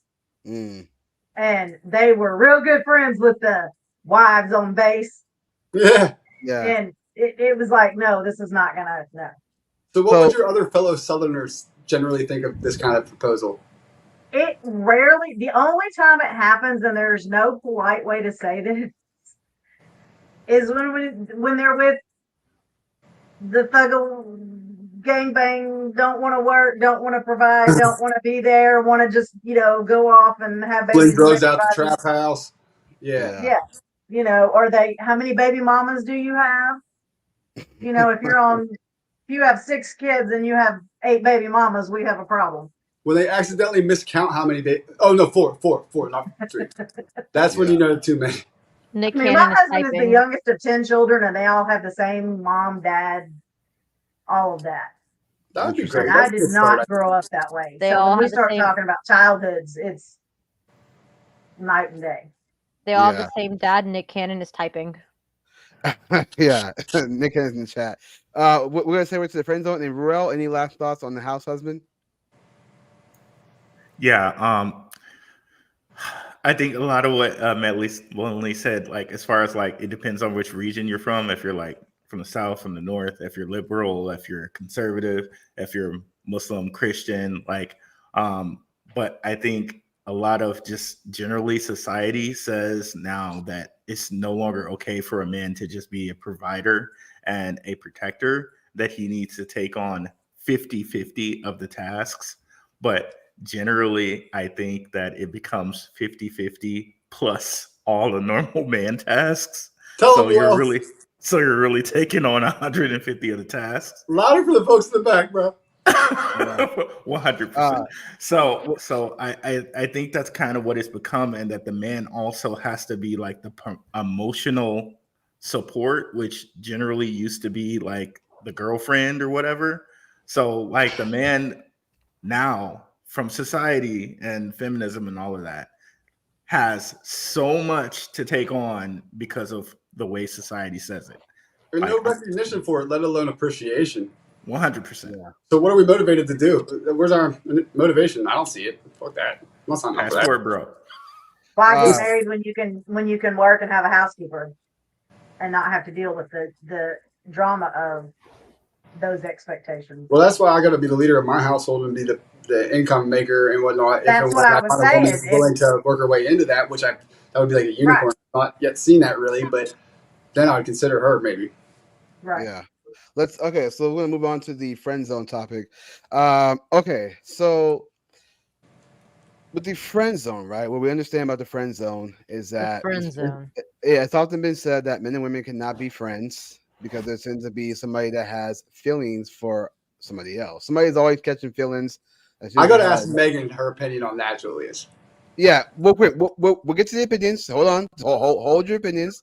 But I'm going to play the video first, and then we'll react to that. So give me 1 sec to pull it up.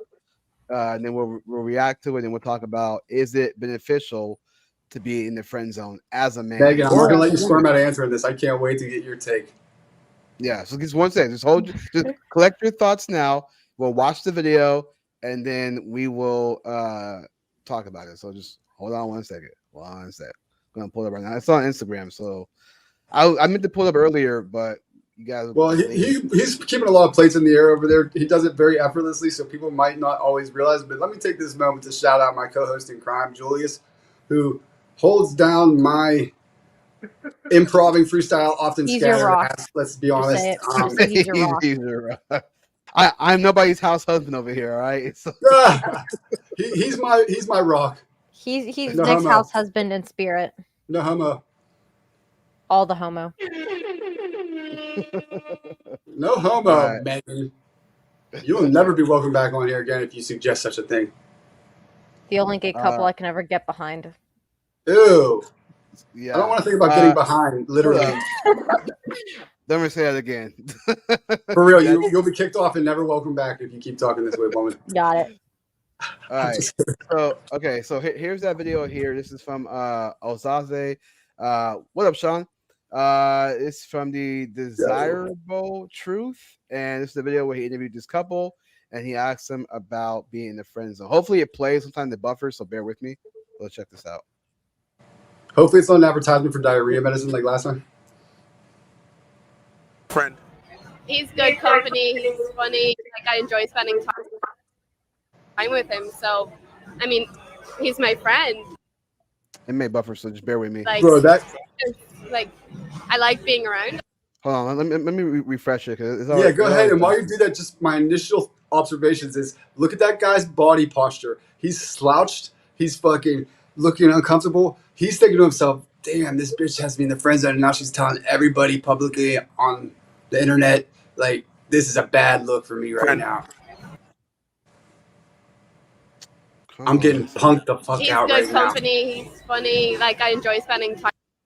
But I don't want to fuck him ever. I'm with him, so, I mean, he's my friend. Come on. Like, but I'm not attracted to him. Like, I like being around. I don't know why. What benefits does he get from having you as a friend? Well, trying to get in those benefits. pants. Not much, to be honest. Okay. You're so shit. I hate you. I don't know why he always does this. He's speaking from his heart right now, dude. He's pissed. If you guys were hold on a second. Hold on. I'm gonna try. And someone tried to attack you, would you expect him to step in? Great question. Hold on a second. It's really messing up. Yeah, no, whatever. This is fascinating already. This dude is feeling. He white, so if you could zoom in, his face is probably beet red, blushing, embarrassed as hell. Like, this is a bad look. The TikTok video came out pretty decently. I'm going to see if it's on TikTok because the videos worked last time on there. So I'm going to look for him on TikTok and see. So, folks, we spent the budget on upgrading our sound effect game. We brought sound effects to you. We don't have the full budget yet on high-speed broadband internet. It's our next big purchase for the age of men. Yeah, it really is. It honestly really is. So once we get that high speed, it'll be. Okay, I've noticed a lot of these street interviews that they do. A lot of them are in California, specifically LA. Not this one. A lot of LA. Not this one. Ozaze is in Florida. Yeah, I was gonna say try to go on the streets of Kentucky. Just saying. Oh, the Bizarro, California, Florida, the fun, cool, heavenly California. Go to Kentucky or Utah. Okay. He might have this on his TikTok page. I'm gonna just take a look right now. You mean them flyover states? Kentucky, I still say what I said. Okay, here we go. So yeah, I'm gonna start going on TikTok because he has a lot better videos on TikTok. Okay, so hopefully you guys can see. Instagram's always messing up for some reason. You guys all sitting on the edge of our seats, bro. Take your time because I'm very interested to hear what he's actually gonna say. Just going off his body language, I could tell he feels about two. He feels as big as his dick probably is a millimeter from the ground. Completely What benefits emasculated. do you get from having him as a friend? He's good company. He's funny. Like, I enjoy spending time with him. So, I mean, he's my friend. Like, Like, I like being around him. And what benefits does he get from having you as a friend? What benefits? Not much, to be honest. Okay. You're so shit. I hate you. He's being real right she's now. lovely. Yeah, I like it. If you guys were out and someone tried to attack you, would you expect him to step in? Like, if someone was like genuinely trying to like cause you physical harm, yeah. If he as a man is going to risk his life for you, what would be an equal benefit for him having you as a friend? I can answer that. 'Cause, like, I genuinely do appreciate like Grace's company, and she actually is a good friend. I know we're all about equality, but at the same time, a woman is a woman, and we have to like be sacred to them. Like they're there for protection. They need to be protected. Do you feel the same way? No, I don't feel like I need a man to protect me, but then Amazing, when I'm bro. with a man, I always feel safer being with one because, I mean, I could say I'm kind of like a coward. Like, I would be so scared in a situation, like, if someone were to come attack me.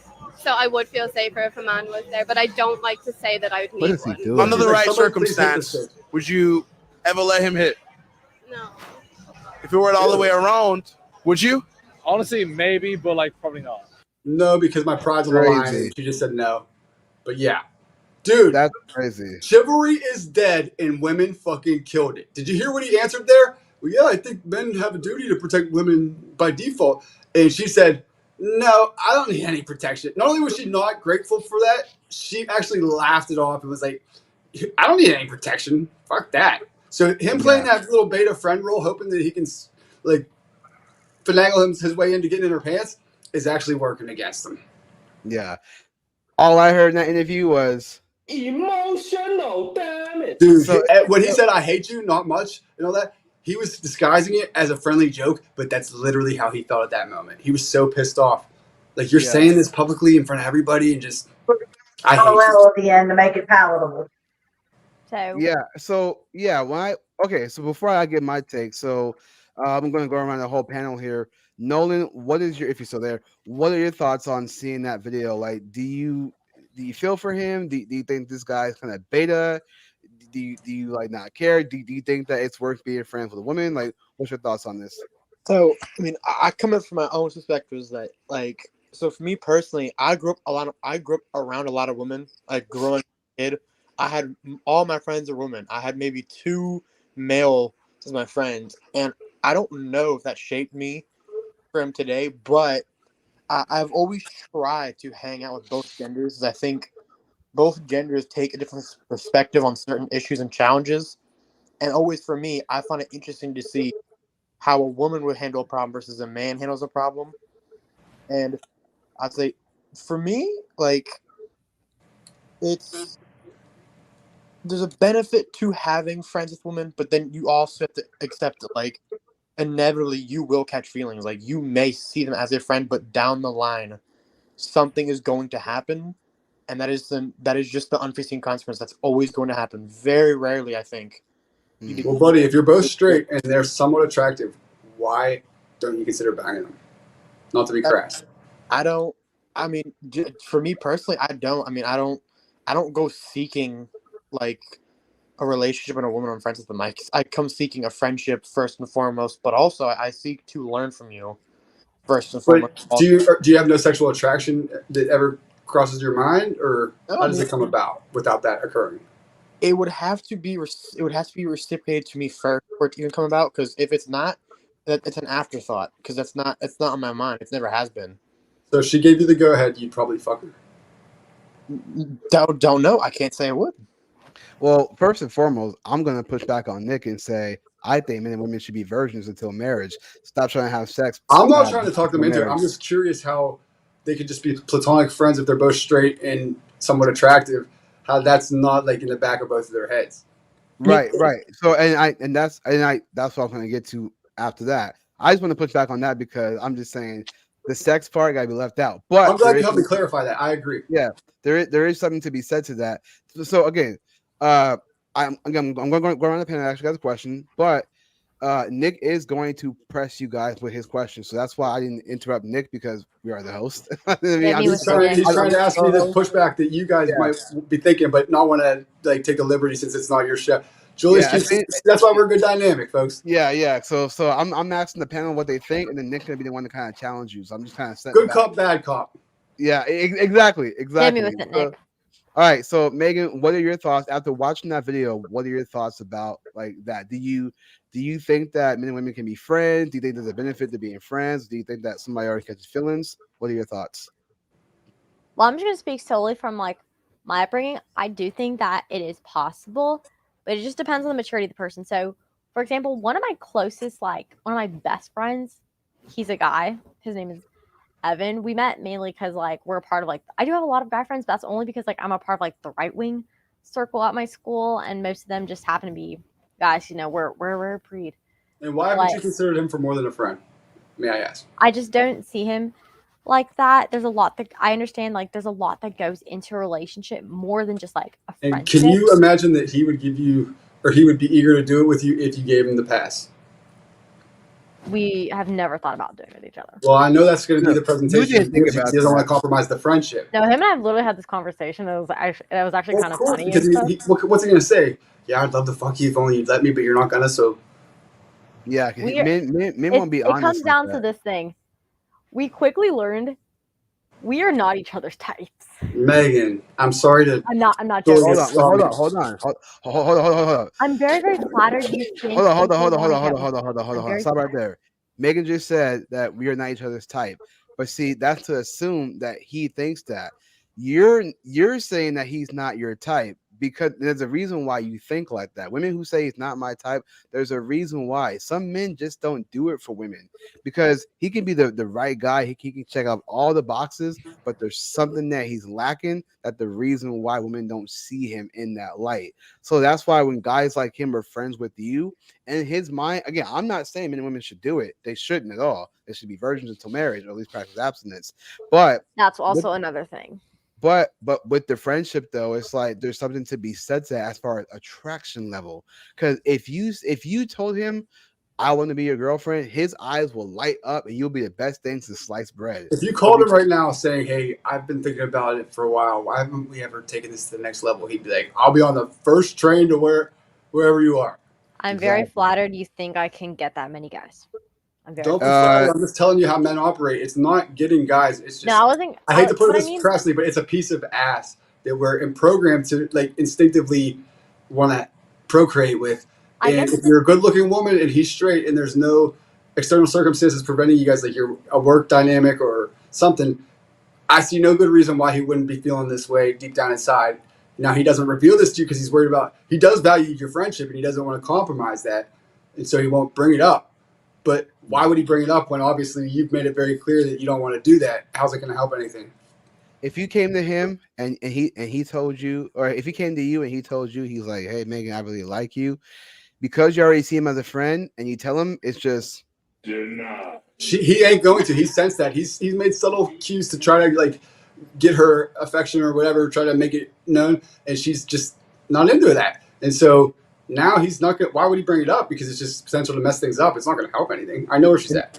And the worst thing there's a girl back in his hometown that he's considering asking out, like from his hometown and stuff. And he like asks like me for advice. And back to because I was going to go to the question like when they asked like what like does he benefit like from it? Because like he does like there was a situation where like he did actually like look out for me because of like somebody like trying to come on to me and stuff. But like hold on. I need to interrupt you, Megan. So today with Julius and Nick. So is this chick basically like using this guy for a best friends with benefits type of thing? I mean, like no. She's not sexual, not sexual, not sexual benefits. But I know some women who will collect men so that they can use them for their resources. Yep. Facts. It's the great point. It's the things that men provide in a relationship that often come with like sexual access, but they're getting them from these friends without having to provide or be open to sex. So they're reaping benefits from these relationships, and the men are sticking around hoping to get some sex and turn it into something more. But Latin A is right though. Like I always say Latin A because they ain't capitalized. So I always say Latin A. That's why I always say it. But she's right though. Yeah, we ain't going there. No, it's right, Latin though. A in in what's it called? In Rebellion of Latinx. Fuck Latinx. Oh, it's It's protest of pronounced Latinx. Latinx. I was about to say Latinx. Base. Turning, Base. the You just turning became my point best friend. chapter. The turning point chapter at my school, we call it Latinx. That's Man, so horrible. you're protesting Latinx by putting an emphasis on that the feminine. I like your Base. style. Yeah. So yeah, so Latin is right because women will collect men and use them for their resources, which is why they're friends with them, because men are too stupid to realize because they think he has a chance. Like, oh, I don't I'm think friends with her. men. I do not think men should be friends with women. Hot take. Why is that? Man. Please explain. Please explain. Because some women will try to hypnotize and flirt with him, put a spell on him to make it seem like maybe you might have a chance with me, baby. But I need a favor. Can you please help me? I need $10 to get mine. Oh wait, no, they won't directly ask for money. They'll be like, oh, I wish I had a smoothie right now. I don't have any money. Oh my god. Yep. You're so cool. You got Megan pegged. That's describing her to a T. No, I'm just kidding. Complain. So that then he'll feel sorry for her and then like volunteer to like buy her everything she wants because he's hoping maybe, someday he'll have a buy chance. access to her pants. That maybe someday she'll be horny enough to get laid by him or something. And then Megan, I don't think that's you what she's describing, but can you see what she's describing in your peers or other women? Do you acknowledge that like that could be going on? Yeah. I mean, not you. Not you. Hold on, real quick. I'm going to add to that. I'm going to say to Latin was saying it's so true because then when that man starts to get feelings and he wants to get more intimate, he gets hit with the nope. So Megan, can you see the validity in what she's saying? Not for you. I'm not saying that that's you. In fact, you seem maybe like a rare. No. I asked her a question. Yeah, that's what I'm asking. Do you see like that could be potential in a lot of women or your peers? Do you see what she's getting at, Megan? And I think that no woman would ever admit to it. What, Megan? I was gonna say some women on my college campus, because I mean I am a college student, but as only like 50% from what I've seen. I mean, if you were to just ask like for me, Evans, that's his name, Evan. He's never. So are you saying it's rare or common, generally in your experience? It's like not super common, but not super rare. No woman will ever admit to it, Nick. No woman will ever admit to it, Nick. Okay, you're never going to get a real answer unless it's like your grandma or something. Amazing. I mean, from me, the only time he's ever paid for me for something was on my birthday. Just like I paid, something for him for his birthday and stuff. But that was like that's really like the only time. Remember when I was saying like there was like a time where like he really like looked out for me, like while. But have you seen it with your friends or anything? Women really kind of leading men on or hyping them up into thinking maybe there could be something here, but they're just doing that knowing they're never going to take it to that level because they're benefiting in some way, shape, or form from the exchange. Oh, for sure. Some women definitely. Is it common or rare? I actually have a question to that real quick. Before you answer that, I want to add on. I'm curious to know that even with women who are virgins, I would argue that I think there's still the same gameplay, because if you know that man like likes you, but you don't like him like that, you still might have this kind of way of like, well, I'll be friends with him because I know he likes me, so I can squeeze something from him. And mind you, I'm not saying that virgins are all evil, nothing like that, but I just think that there's something within women that when they have a guy friend that likes, when they have a guy friend that likes them. No, I'm not saying that. I'm saying that I think when women just in general know that a man likes them that they don't like back, they tend to kind of use him. I'm not all. Sure. It's leverage, right? That's human nature. That's leverage. Yeah. So, Julia, Sean asked a great question off of this. Megan, have you ever tried to set him up with a woman or a friend of yours? I tried to introduce him to some of my female friends, even like one of my other like best friends. Why? Why would he be a good match for them, but it didn't seem right for you? Well, I mean, whenever I first met him, like I was already a student here. He wasn't. Him and I actually had each other on social media for like 2 years, just because we were both like into like politics and stuff, like on social media during 2020 election, all that stuff. So you're And so, like, explaining why you're not attracted to him, but he's a good catch for your friends? Is that what you're saying? it was more so like trying to like get him out there, getting because like I was the first friend he made here, and like I was helping him like meet more people, like guys and girls, and like so his type is like blonde hair, blue eye, like southern, like country. Have you ever people. tried to set him up with your friends? Yes, And what happened? it didn't work out. Why? If you were to give him some honest, critical feedback that might seem hurtful, but ultimately could be helpful if you only knew that this was the hang up, what's holding him back from you and your friends being a worthy candidate in their eyes to consider? I guess it's really hard to explain, but I guess there's like something like there's like some things like I look for, like I guess because when I think about relationships, I think about like how it's going to be like in long term. Like I'm not going to waste anybody's time if I don't. So what is wrong with him that he couldn't potentially be your long term?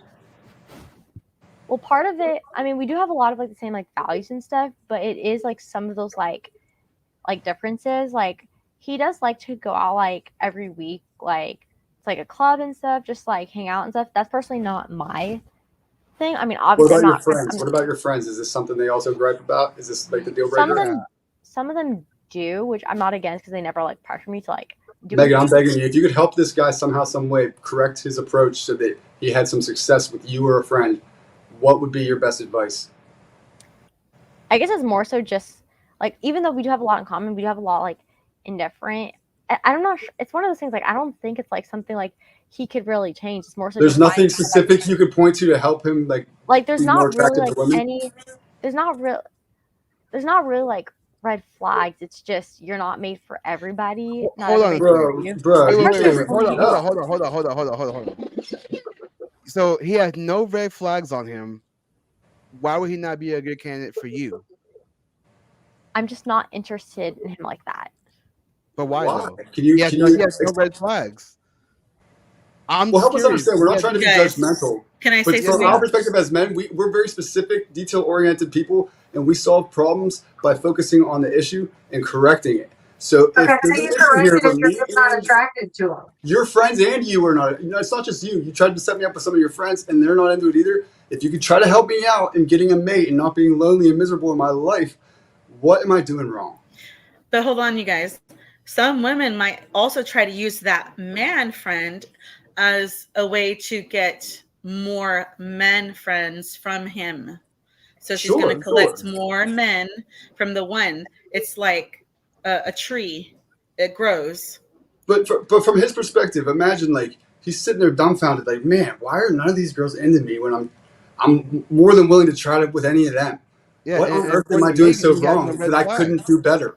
Oh, and the women that are rejecting you can't even point to one specific that you could work on and correct or make better. That's very frustrating. Sean, I think Sean in the chat mentioned something that he's probably too nice, and I know some women seem to really enjoy.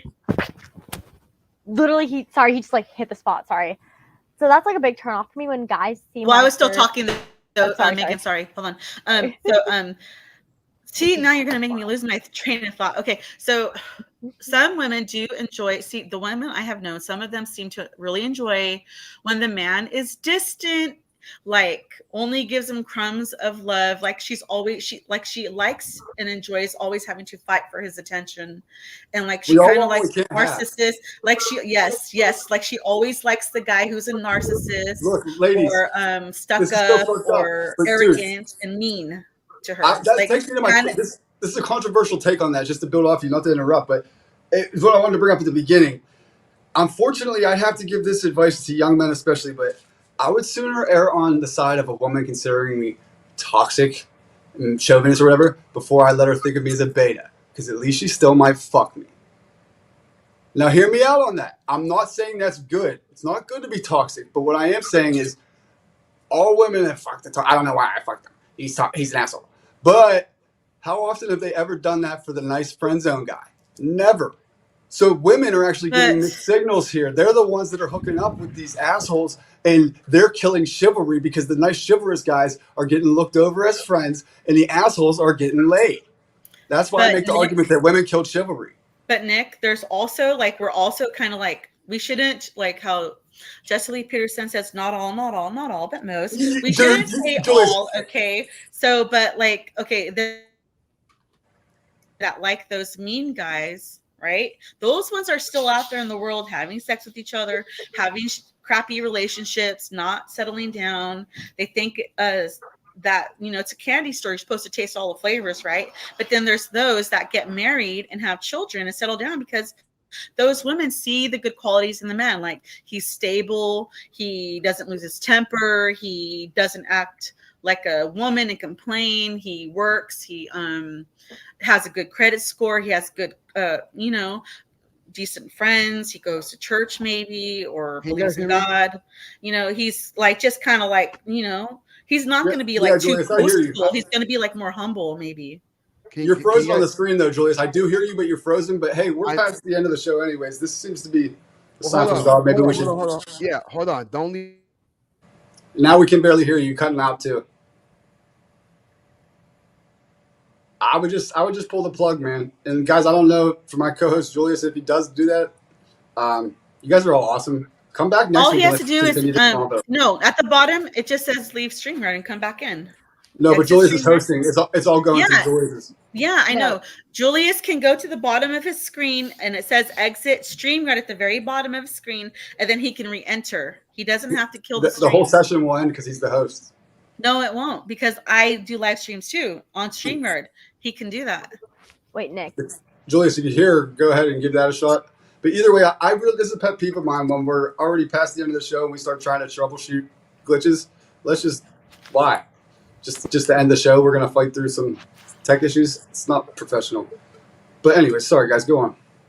Nick, no, I was going to say, like, I looked for him because, like, someone just, like, hit the spot. This isn't, like, the issue with Evan, but I hate it when guys are like, we're the nice ones and all that stuff. But yeah, it's like they make themselves too available. They make it seem like they just want to date any girl out there just because she's a girl, not because, like, there's somebody out there that he really, really, you know, has, like, a strong interest in. It's like, girl, I feel like people are, but it can go both ways. Like, people are worth so much more than someone who just wants to date them just because they can't get any. They'll take whoever reciprocates. Yes, that is very insightful, young lady. Thank you. I'm just not attracted to him like that. And it's just like meeting people. Like, I'm not here to change anybody and stuff. Like, unless you're just a terrible person. Like, I'm not here to, like, change anybody. And because I wanted to go back to the point where they asked, like, what do you get, like, in return? That's what I was, like, saying about, you know, how he, like, defended me in this, like, situation, and, like, he's defending me, like, multiple times and stuff. But, like, I'm there for him. Like, okay, so constructive criticism. If you're being candid with this gentleman, to help him out, if not with you and your friends, to help him land somebody eventually, because it's likely if you and your friends aren't into him, he doesn't have a girlfriend right now, he's probably not having much success at all with any women. But how Nick, could he better his approach? What could he do better specifically? I guess Nick, it's like being kind. Megan, can I answer really quick, please? Just mine's going to be really short. What he needs to do is make more men friends, and then those men will help him meet more females. That's all he has to do, and just make sure he does, you know, good hygiene, and that's it. It's a pretty good point. I think that the answer can't come from a woman. It'll probably need to come from a man at that point.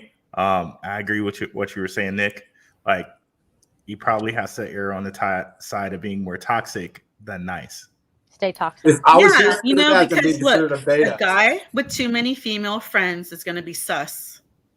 If he ends up getting a girlfriend, she's gonna think, why do you have all these female friends? Are you fucking them or something?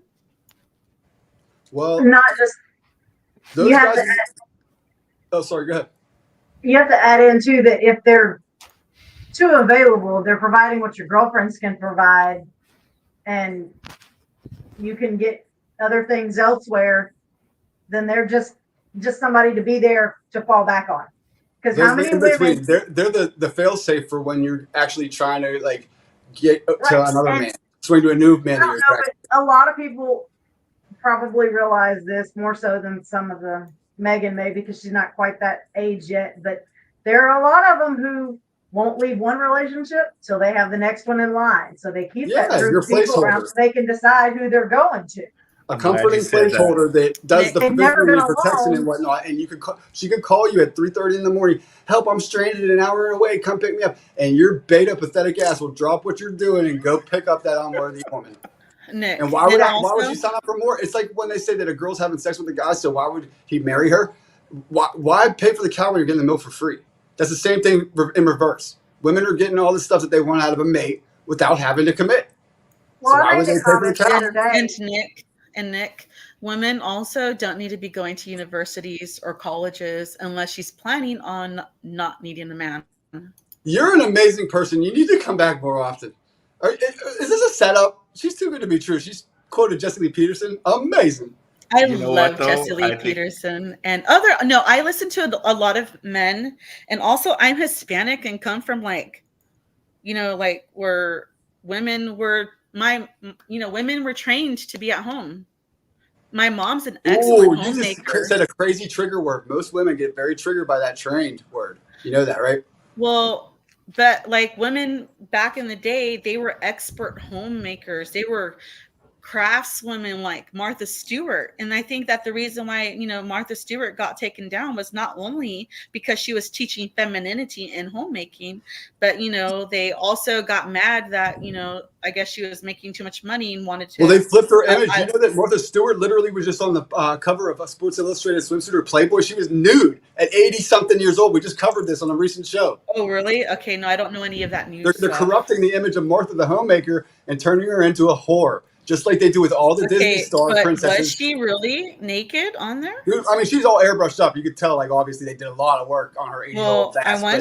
I wonder why she would do such a thing. That's kind of embarrassing. She wasn't. Because she's part of the She was in a agenda. swimsuit. I feel like I've had such she's an part of interesting the agenda. upbringing. But you can see her belly, her midriff wide open. I mean, it doesn't leave a whole lot to. It is obviously all fake Photoshop. Thank God, frankly. But Latinate, I want to just challenge what you said just a little bit because I don't know if you guys watched Kevin Samuels, but he always has a soundbite where it's like he plays and the woman says, "I'm a PhD." I heard. I'm a PhD. I do know a little bit about Kevin Samuels and these other Right. guys like Andrew Tate and stuff. Yeah, R.I.P. I've heard a Kevin little Samuels, bit, Godfather. but not a R.I.P. whole lot. Just Like I like to think, pick up bits of information. Well, he's much think a missed in this woman world, could and we're go trying to take the baton and run with it. right. I think a woman can go to university, but have her eye on finding a man that's also about university and about. That's a detractor in my book. I'm not saying it's a deal breaker, but it's certainly not elevating her. Like, you know how a man, if he's doing that shit, it's like elevates her in the woman's eyes. That's actually lessening her in my eyes. And I'm just saying this candidly right now. In the South, though, women were sent to school to find a husband. It's not helping, and it's actually harming in your cause with me. I would sooner you not be all educated. Didn't there used to be like, where she could go to learn how to be like a seamstress and stuff, like they used to have like homemaking. Yeah, educate yourself on making my home. They have videos. There are videos where they actually used to teach, women that, your most important job is get your master's in homemaking and child rearing. Yes, homemaking and child rearing. Yeah. That's what did I miss? I don't want her to be educated. I'd sooner her be ignorant. What did I miss? Because my computer just shut off for no reason. I don't know why it just froze. But Megan's bursting at the seams to say something. But Nick, hold on, Nick. But women also used to be able to make money from home and sell things online. Like a lot of women I know that were like a little bit older than my mom and my mom's age. They used to be able to make money from home or work at where they would make curtains and stuff, but they wouldn't go back to work until all the children were like in high school or capable of taking care of themselves, fleeing the nest, so to speak. Yeah. So I was gonna respond to Latinx because it's really interesting because you said like you were Hispanic and that you were brought up to like be a homemaker and all that stuff. So I'm actually Hispanic too, but I feel like I've had a little bit of an interesting upbringing. So like, okay, Megan, do you speak Spanish though? Have you ever been to Mexico? Well, I'm actually Cuban and Puerto Rican. Have you ever been to Cuba? No, but I have been to Puerto Rico for family's personal reasons. Like we don't want to like. Do you speak Spanish? I understand it a lot better than I can, speak it. But Puede ir al baño? That's the only thing I remember from Spanish 3. May I go to the bathroom? Do you want to go to the bathroom? And then did That's they all I like remember. teach you like why they left? Like, were your family like the upper middle class? Like, can you elaborate like your family But leaving? real quick, So Megan, my why were family, you bringing this up? What was your point before we lose sight because of that? so she mentioned like, you know, she was like Hispanic. I mean, hello, yeah. But I wasn't really brought up to like, you know, have that mindset of like women should be like homemakers. We've had so like my not my parents, but like my grandparents and stuff were like immigrants, and like my parents sort of like instilled the same thing they were sort of instilled growing up, that like when they came to this country they had nothing. Nothing is just going to be handed to you. You can't just expect, you know, everything to just be given to you. Like if you want something in life, you have to work for it.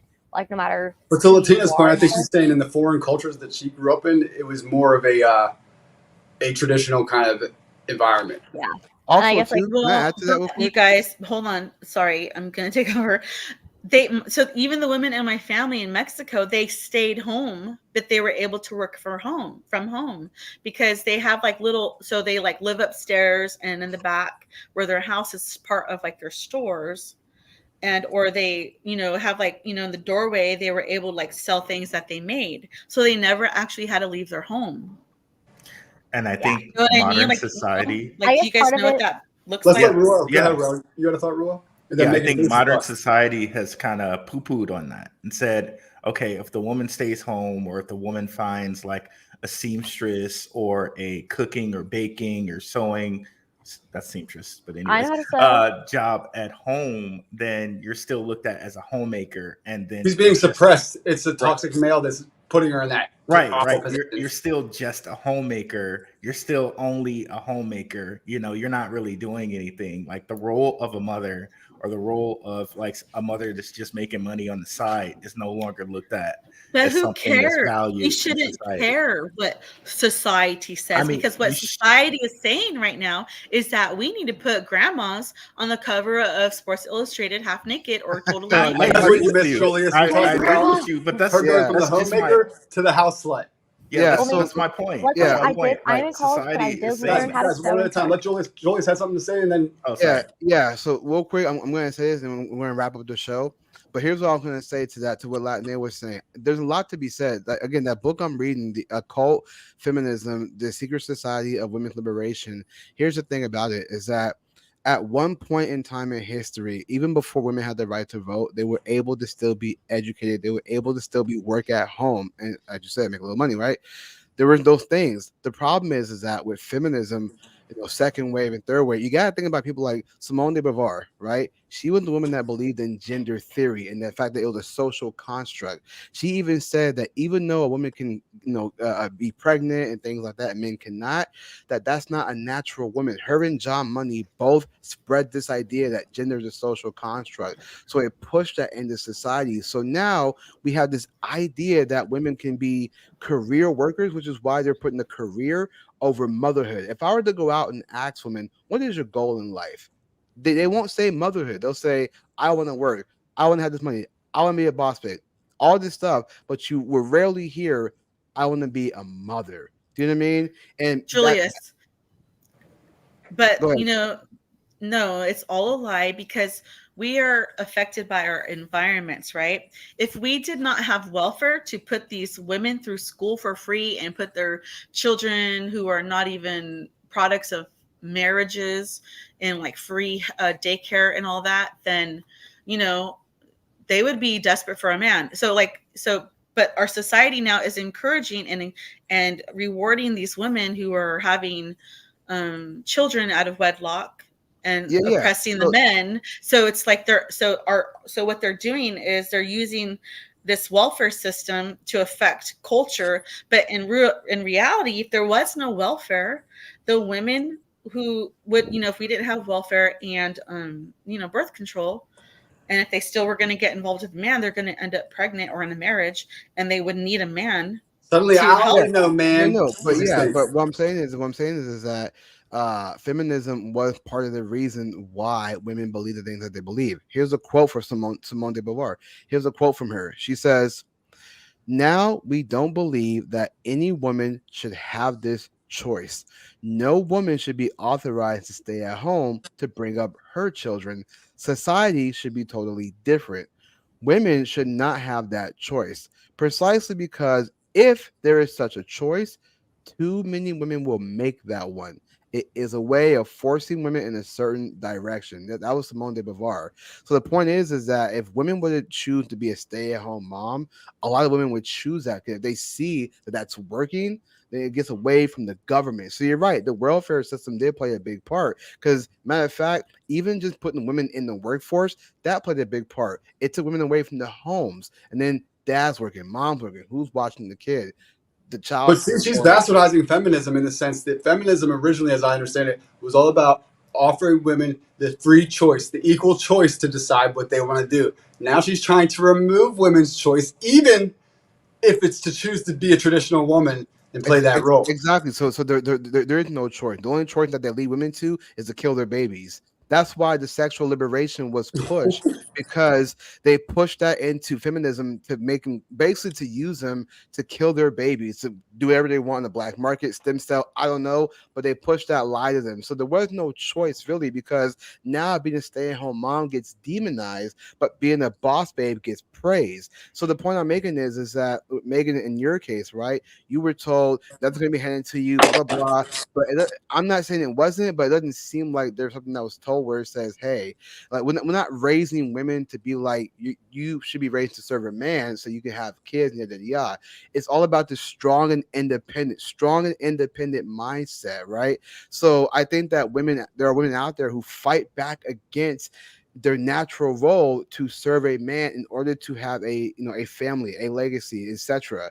So now we have women that want to be just as equal. This is why the 50-50 thing, I don't believe in it, because if both are 50-50, nobody can give them 100. You get what I'm saying? There has to be a man that leads and a woman that follows. But in today's world, women don't want to do that anymore because they think that it almost it makes them feel less feminine if they're serving the man. I would actually, it's more feminine. It's more feminine. It's hot, ladies. I We have a love question it. for you, There's men. more strength in being a feminine woman than there is being a masculine woman. I was more so saying, like, 100%. from my perspective, it was because my grandparents, like when they immigrated here, they made so many sacrifices just to give my families the opportunities that they have, just as like my parents made so many sacrifices so that my sister and I could, have a good upbringing and, like be able to like have this. But also keep in mind, like we are like Christians. Megan, are you saying like the women in your family were feminists and helped bring the collapse of Cuba?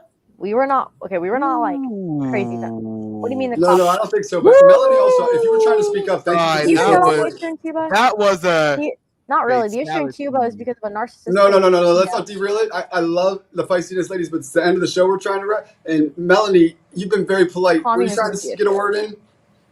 Well, I was going to say that it comes from not just culture, but like what I was putting in my message there, when you come from a childhood like I did, where my mom was one of those women that went from one relationship to another. She had it one lined up before she moved to the next one. And she ended up with abusive alcoholics every time until she ended up having to kill one of them to protect me. She lost her. Wow. I mean, she was not convicted. It was, anybody can pull the records. It was 83, the beginning of the battered women syndrome and all of that. But I was determined that I was going to be in a position where I would never have to not be able to leave if I was in that situation. You raise your hands to me, I don't have to sit here and take this. So this is going to stop. Melanie, did your mom deserve to get, treated like crap from the men? Like, was she like the kind that wouldn't shut up and aggravated the men? No, she was the one that liked to push the right buttons. Violence? She liked to push the buttons, and still does with my stepfather now. And they've been married 33 years, and God bless him, because I can't deal with that. But I don't know. She was born in 54, so that puts her what? Boomers? Yeah. So it was a little different situation, and it was, it's always been, oh, well, I had, a rough childhood, or I had this, or I had that. And I'm like, just go. Yeah. But you did say she would push their buttons? Oh, yes, absolutely. And I can remember that as a kid. She would, and I'm not saying that any woman deserves to have their ass beat or anything. No, but she I was am saying conciliatory. She was a little that feisty. some women get to where they expect that, so they will push that button because instead of waiting for that shoe to drop, let me push the buttons and then it goes ahead and drops. So and then we can she wait. kind of preferred that kind of relationship and would like cause things to make it happen. In some ways, yes, and in some ways, he was just a jealous ass. In some ways, they do like the drama, though. They like the excitement of that. Right, and so I don't do that. I don't. My husband and I don't scream and yell. Hence why to be toxic before you be beta, boys. And then Megan, you said something, but I couldn't hear what you were I hate saying. to say it, but don't hate the player, hate the game. I don't make the rules. I just report them. Because you were talking about the decline of Cuba. I'm sorry, I can't hear you guys. So you were talking about the decline of Cuba, right? Who? But who are you talking to? Who are you talking to? Me? You. Okay. Who did I mention?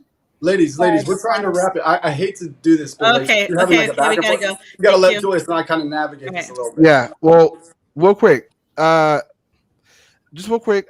Don't make it too long, but May, I'm just curious. What was the question you can ask Latinay? I'm just curious. What was the question you can ask her? So she had mentioned the decline of Cuba, and I wanted to say what did you think was the decline of Cuba outside of it being communism taking over, everyone losing their rights? That's not a short answer. Yeah. Well, okay. So I would just say to that quick, just to that answer, I would just say what I think Latinay is saying is that, for example, you have people who are complacent. And so in that complacency, they end up living their lives a certain way because they're complacent with what it is. So women may not know how to overcome it. So instead, they just be complacent with being in a certain way, which is why the decline in society, because they're not standing up to fight back like how moms are in California against the school board kind of thing. That's what I'm guessing. But we should do a round 2 next week. All you guys should come back on this panel. Yeah. This has been dope. So real quick, final thoughts. Is the friend zone beneficial? Yes or no? Latinay. Is the friend zone beneficial? Yes or no? The friend zone is going to be beneficial for the woman, and it's going to be a bummer on the men. It's going to be a downer for the men. Okay. Megan, what about you? Is it beneficial? Yes or no? Depends on the maturity of the person. I feel like, I'm a different breed, so I can't for you, Megan, specifically. For the love of God, woman. It benefits me. It benefits him as well. Just as he was there for me, I'll be here. I'll be there for him if he needs anything. What could he get out of you that he couldn't get out of a male friend? Well, for example, whenever he was moving his stuff out of Tallahassee so that he can move into a different apartment because he's living somewhere else this semester, he hit me up asking if I could help him move. Of course, as a good friend, a male friend would be better at that. Well, who did he call? Yeah, first? The men don't need. He called you because he's into you. And they don't need mothers. No, it's definitely. He called his hopeful girlfriend. He knows my personality. He had his chance a long time ago. He had his chance. What does that mean? You didn't mention that. If he I'm under the impression if he wanted to, he would have. And he knows I have but he's getting signs from you that you would shoot it down. And that's why I was asking you, how could you help this guy if you were trying to advise him at all? Give him something specific, but women sometimes can't even do that for look, I'm not one of those people that's just I'll be honest. Hold on. I have the answer to that. I got the answer to that. And I'll make this short and then I'll move on to Varel. The reason why Megan is not putting this much effort to help him get a girl is because she'll lose him as a friend. Point blank. Period. Not really. There's this girl. There's a girl back in his hometown that keep telling him, "Shoot your damn." Yeah, there's a girl back in his hometown, but yeah, you're not gonna point him in that direction. You're gonna just say, "No, I've been pointing him in that direction." You're still my friend, though, right? You're still my friend, right? Oh no. Why should he date her? Real quick, why should he date her, Megan? Because you said he should go date her. Why? Why should he go date her? What's? Because he's into her. Well, he's too nervous to shoot his shot. But he's into you too. Same thing. Oh no, he's definitely not into me. No, you just said exactly what his stance is towards you. He wants to get at you, but he's too nervous to. That's why. And if only you would be a little more direct and tell him what it is he could do better for you personally, he would probably fulfill that or do his damnedest. Because we're gonna do a social experiment assignment. Who type in the chat comment timeline? Who wants me to ask about Megan? No, I have hold on. I have a social experiment for next time, right? Next time you come on, we're gonna do this. Hold on. Here's what's gonna happen. Next time you come on, you're gonna pull out your phone. You're gonna call him. You're gonna say, "Hey, I'm just chilling tonight. I was just seeing. I don't know how far he lives from you, but let's just say he lives like a half hour away." And you say, "Hey, I'm just chilling, gonna watch some Netflix." He lives 1 minute away. Okay, even Even better. better. So since you call him and say, "Hey, I'm just chilling alone, watching Netflix," we're seeing if you want to come over and see what he said. If he's like, "Okay," then bam, he's into you. If he's like, you know what, I can't tonight," he's like, that means he's not into you because if Let he me. wanted to, he would come over. But because I he's already busy, put money on he's going to take that eagerly. So if you want to have a little spin on this, Megan, if I were you, I would be like, hey, I know this is a little weird, but I'm just gonna have you talk to my friend real quick. Put me on the phone. I'm gonna be like, look, bro, I'm a facilitator of deals. I'm in the business of making things happen that are good for both sides. You should be with this girl if you're a single, straight young man. I see no reason not. I bet she'd be willing to be courted by you if only you made the right moves. What do we got to do to make this relationship happen? I'm very listen, flattered. You think I can get it? Dude, he's gonna be like, well, maybe he's gonna try to like act like he's not eager. I understand, and then because Megan, we can't leave you to be the only one communicating because you're gonna fuck it up as a woman. Like, no. Even if it's workable. Here's what's gonna happen, Nick. No offense. Here's what's gonna happen. Next week she'll come back on. She'll give him a call and she'll literally say, "Hey, what you up to?" He's like, "Oh, nothing much, chilling." "Hey, I'm just chilling, watching some Netflix. I was gonna see if we want to come over and hang out and just watch what You're gonna hear your doorbell ring this before that sentence is finished. Just watch what happens. Okay, so I'm probably gonna have to, knowing him and knowing me, I'm probably gonna have to ask him something else, because I would never ask him to come over and watch Netflix. If anything, I would ask him to watch the Republican debate or something. Right. So if you suddenly all of a sudden were showing this green light and making the move, again, I'm a I different. would put money on the fact there's no chance in hell he's going to turn it down. Yeah, that's the point. That's the point we're making, is that at the moment you give him a chance, he will take that chance. Unless he's not into you and he says, "Oh, I'm busy." If he makes an excuse, he's not into you. No, but he's not going to make that excuse. And I'm trying to give him and her by being the facilitator, a way to actually make this work, because by her having to initiate it and whatnot, and he's going to take the bait. I'm certain of that. She's not going to be attracted to that. So I'm trying to be the facilitator. No, don't call him now. This week. No, not right now. No. I'm not calling him right now. Don't give him any tips that this is going down next week either. Nothing. How about next week? We're gonna search your messages and whatnot, Megan, to make sure that you didn't somehow tell him, "Hey, I'm gonna be on a podcast next week," and just play along whatever I call and don't say. do that. Don't give him no hints. No, nothing. We would know. If you ruin the integrity of this experiment, Megan. Yeah. Don't give him no hints. Or should I just ask him out straight up? No, we want to see it live on air. We're Megan, gonna make Scout's honor. You need to not let him know anything about this. I won't. Also, like, Cubans are like white in my opinion, because they don't have any Native American blood or natives blood in them usually. Oh my gosh, you're one of those people. Yes. You're white. You're a white girl, Megan. We're all. That doesn't change the fact that my family literally risked their lives escaping Cuba, and when they came to this country, they had nothing. Too white. Okay, Yeah, guys, I think we're trying to feminism wrap. caused Please, that. ladies. All right. You're No, great, it was the but communism. you're not good at stopping the show. Yeah. You guys can go back and forth all that. Yeah, we do that next week. It's because we love Julius so much. Julius, were you gonna look at my daughter's fundraiser thing and help me out with that? And maybe you guys can come. Can you guys be guests on my channel? Yeah. So it'd be my honor. Yeah, DM me the information about your daughter, and I'll spread it across on my Instagram, and then set up a time where Nick and I could be a guest on your show, and we'll definitely talk about the topics you want to talk about. Real quick, Ruel. It's a good chance for her to promote her Instagram, because that's what we try to do for all the guests at the end. Yeah, real quick, Ruel. What's your final thoughts on the friend zone? Is it beneficial? Yes or no? I think men and women can be friends. However, the friend zone is an entirely different thing. And the guy who talked tonight, he was in the friend zone. We can clearly see that he was in the friend zone. Yeah. So, and I think the friend zone is not a good thing. Not for men, that's for sure. Maybe for men, it's not a good thing at all. And then, you got something to promote? Social media or anything? People to follow, find you? Oh yeah.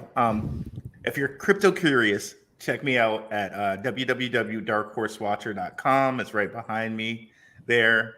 And also YouTube at Black Rue is another way to get there. I talk about crypto. And yeah, that's pretty much it. Right on. Ruel's our man on the Age of Men, we got to say. He's the best. Thank you. I appreciate it. Melanie, any last thoughts on the friend zone? Is it beneficial? Yes or no? No. not once you're married and you have that relationship. If you're still looking and you see potentials, maybe. But if they're not a potential, then they need to go to make room for what is. Great answer. When you're it's all about your perspective. So when you're married, it's not beneficial to anybody. She just said no. I work in the legal field, and somebody called my husband, and they were like, "Hey, man, I just saw your wife out with this dude, and it looked like they were having a very intense conversation." And he goes, "Well, what did he look like?" And they explained, and he goes, "Oh, that's one of the attorneys that she works with that contracts her services." He says they were talking about. Well, he's taller and in better shape than you. Younger, it looked like, bro. I'm just saying. When that happens, all you're gonna hear is you hear. The guy's 5 years younger than me, and he grew up with my cousin.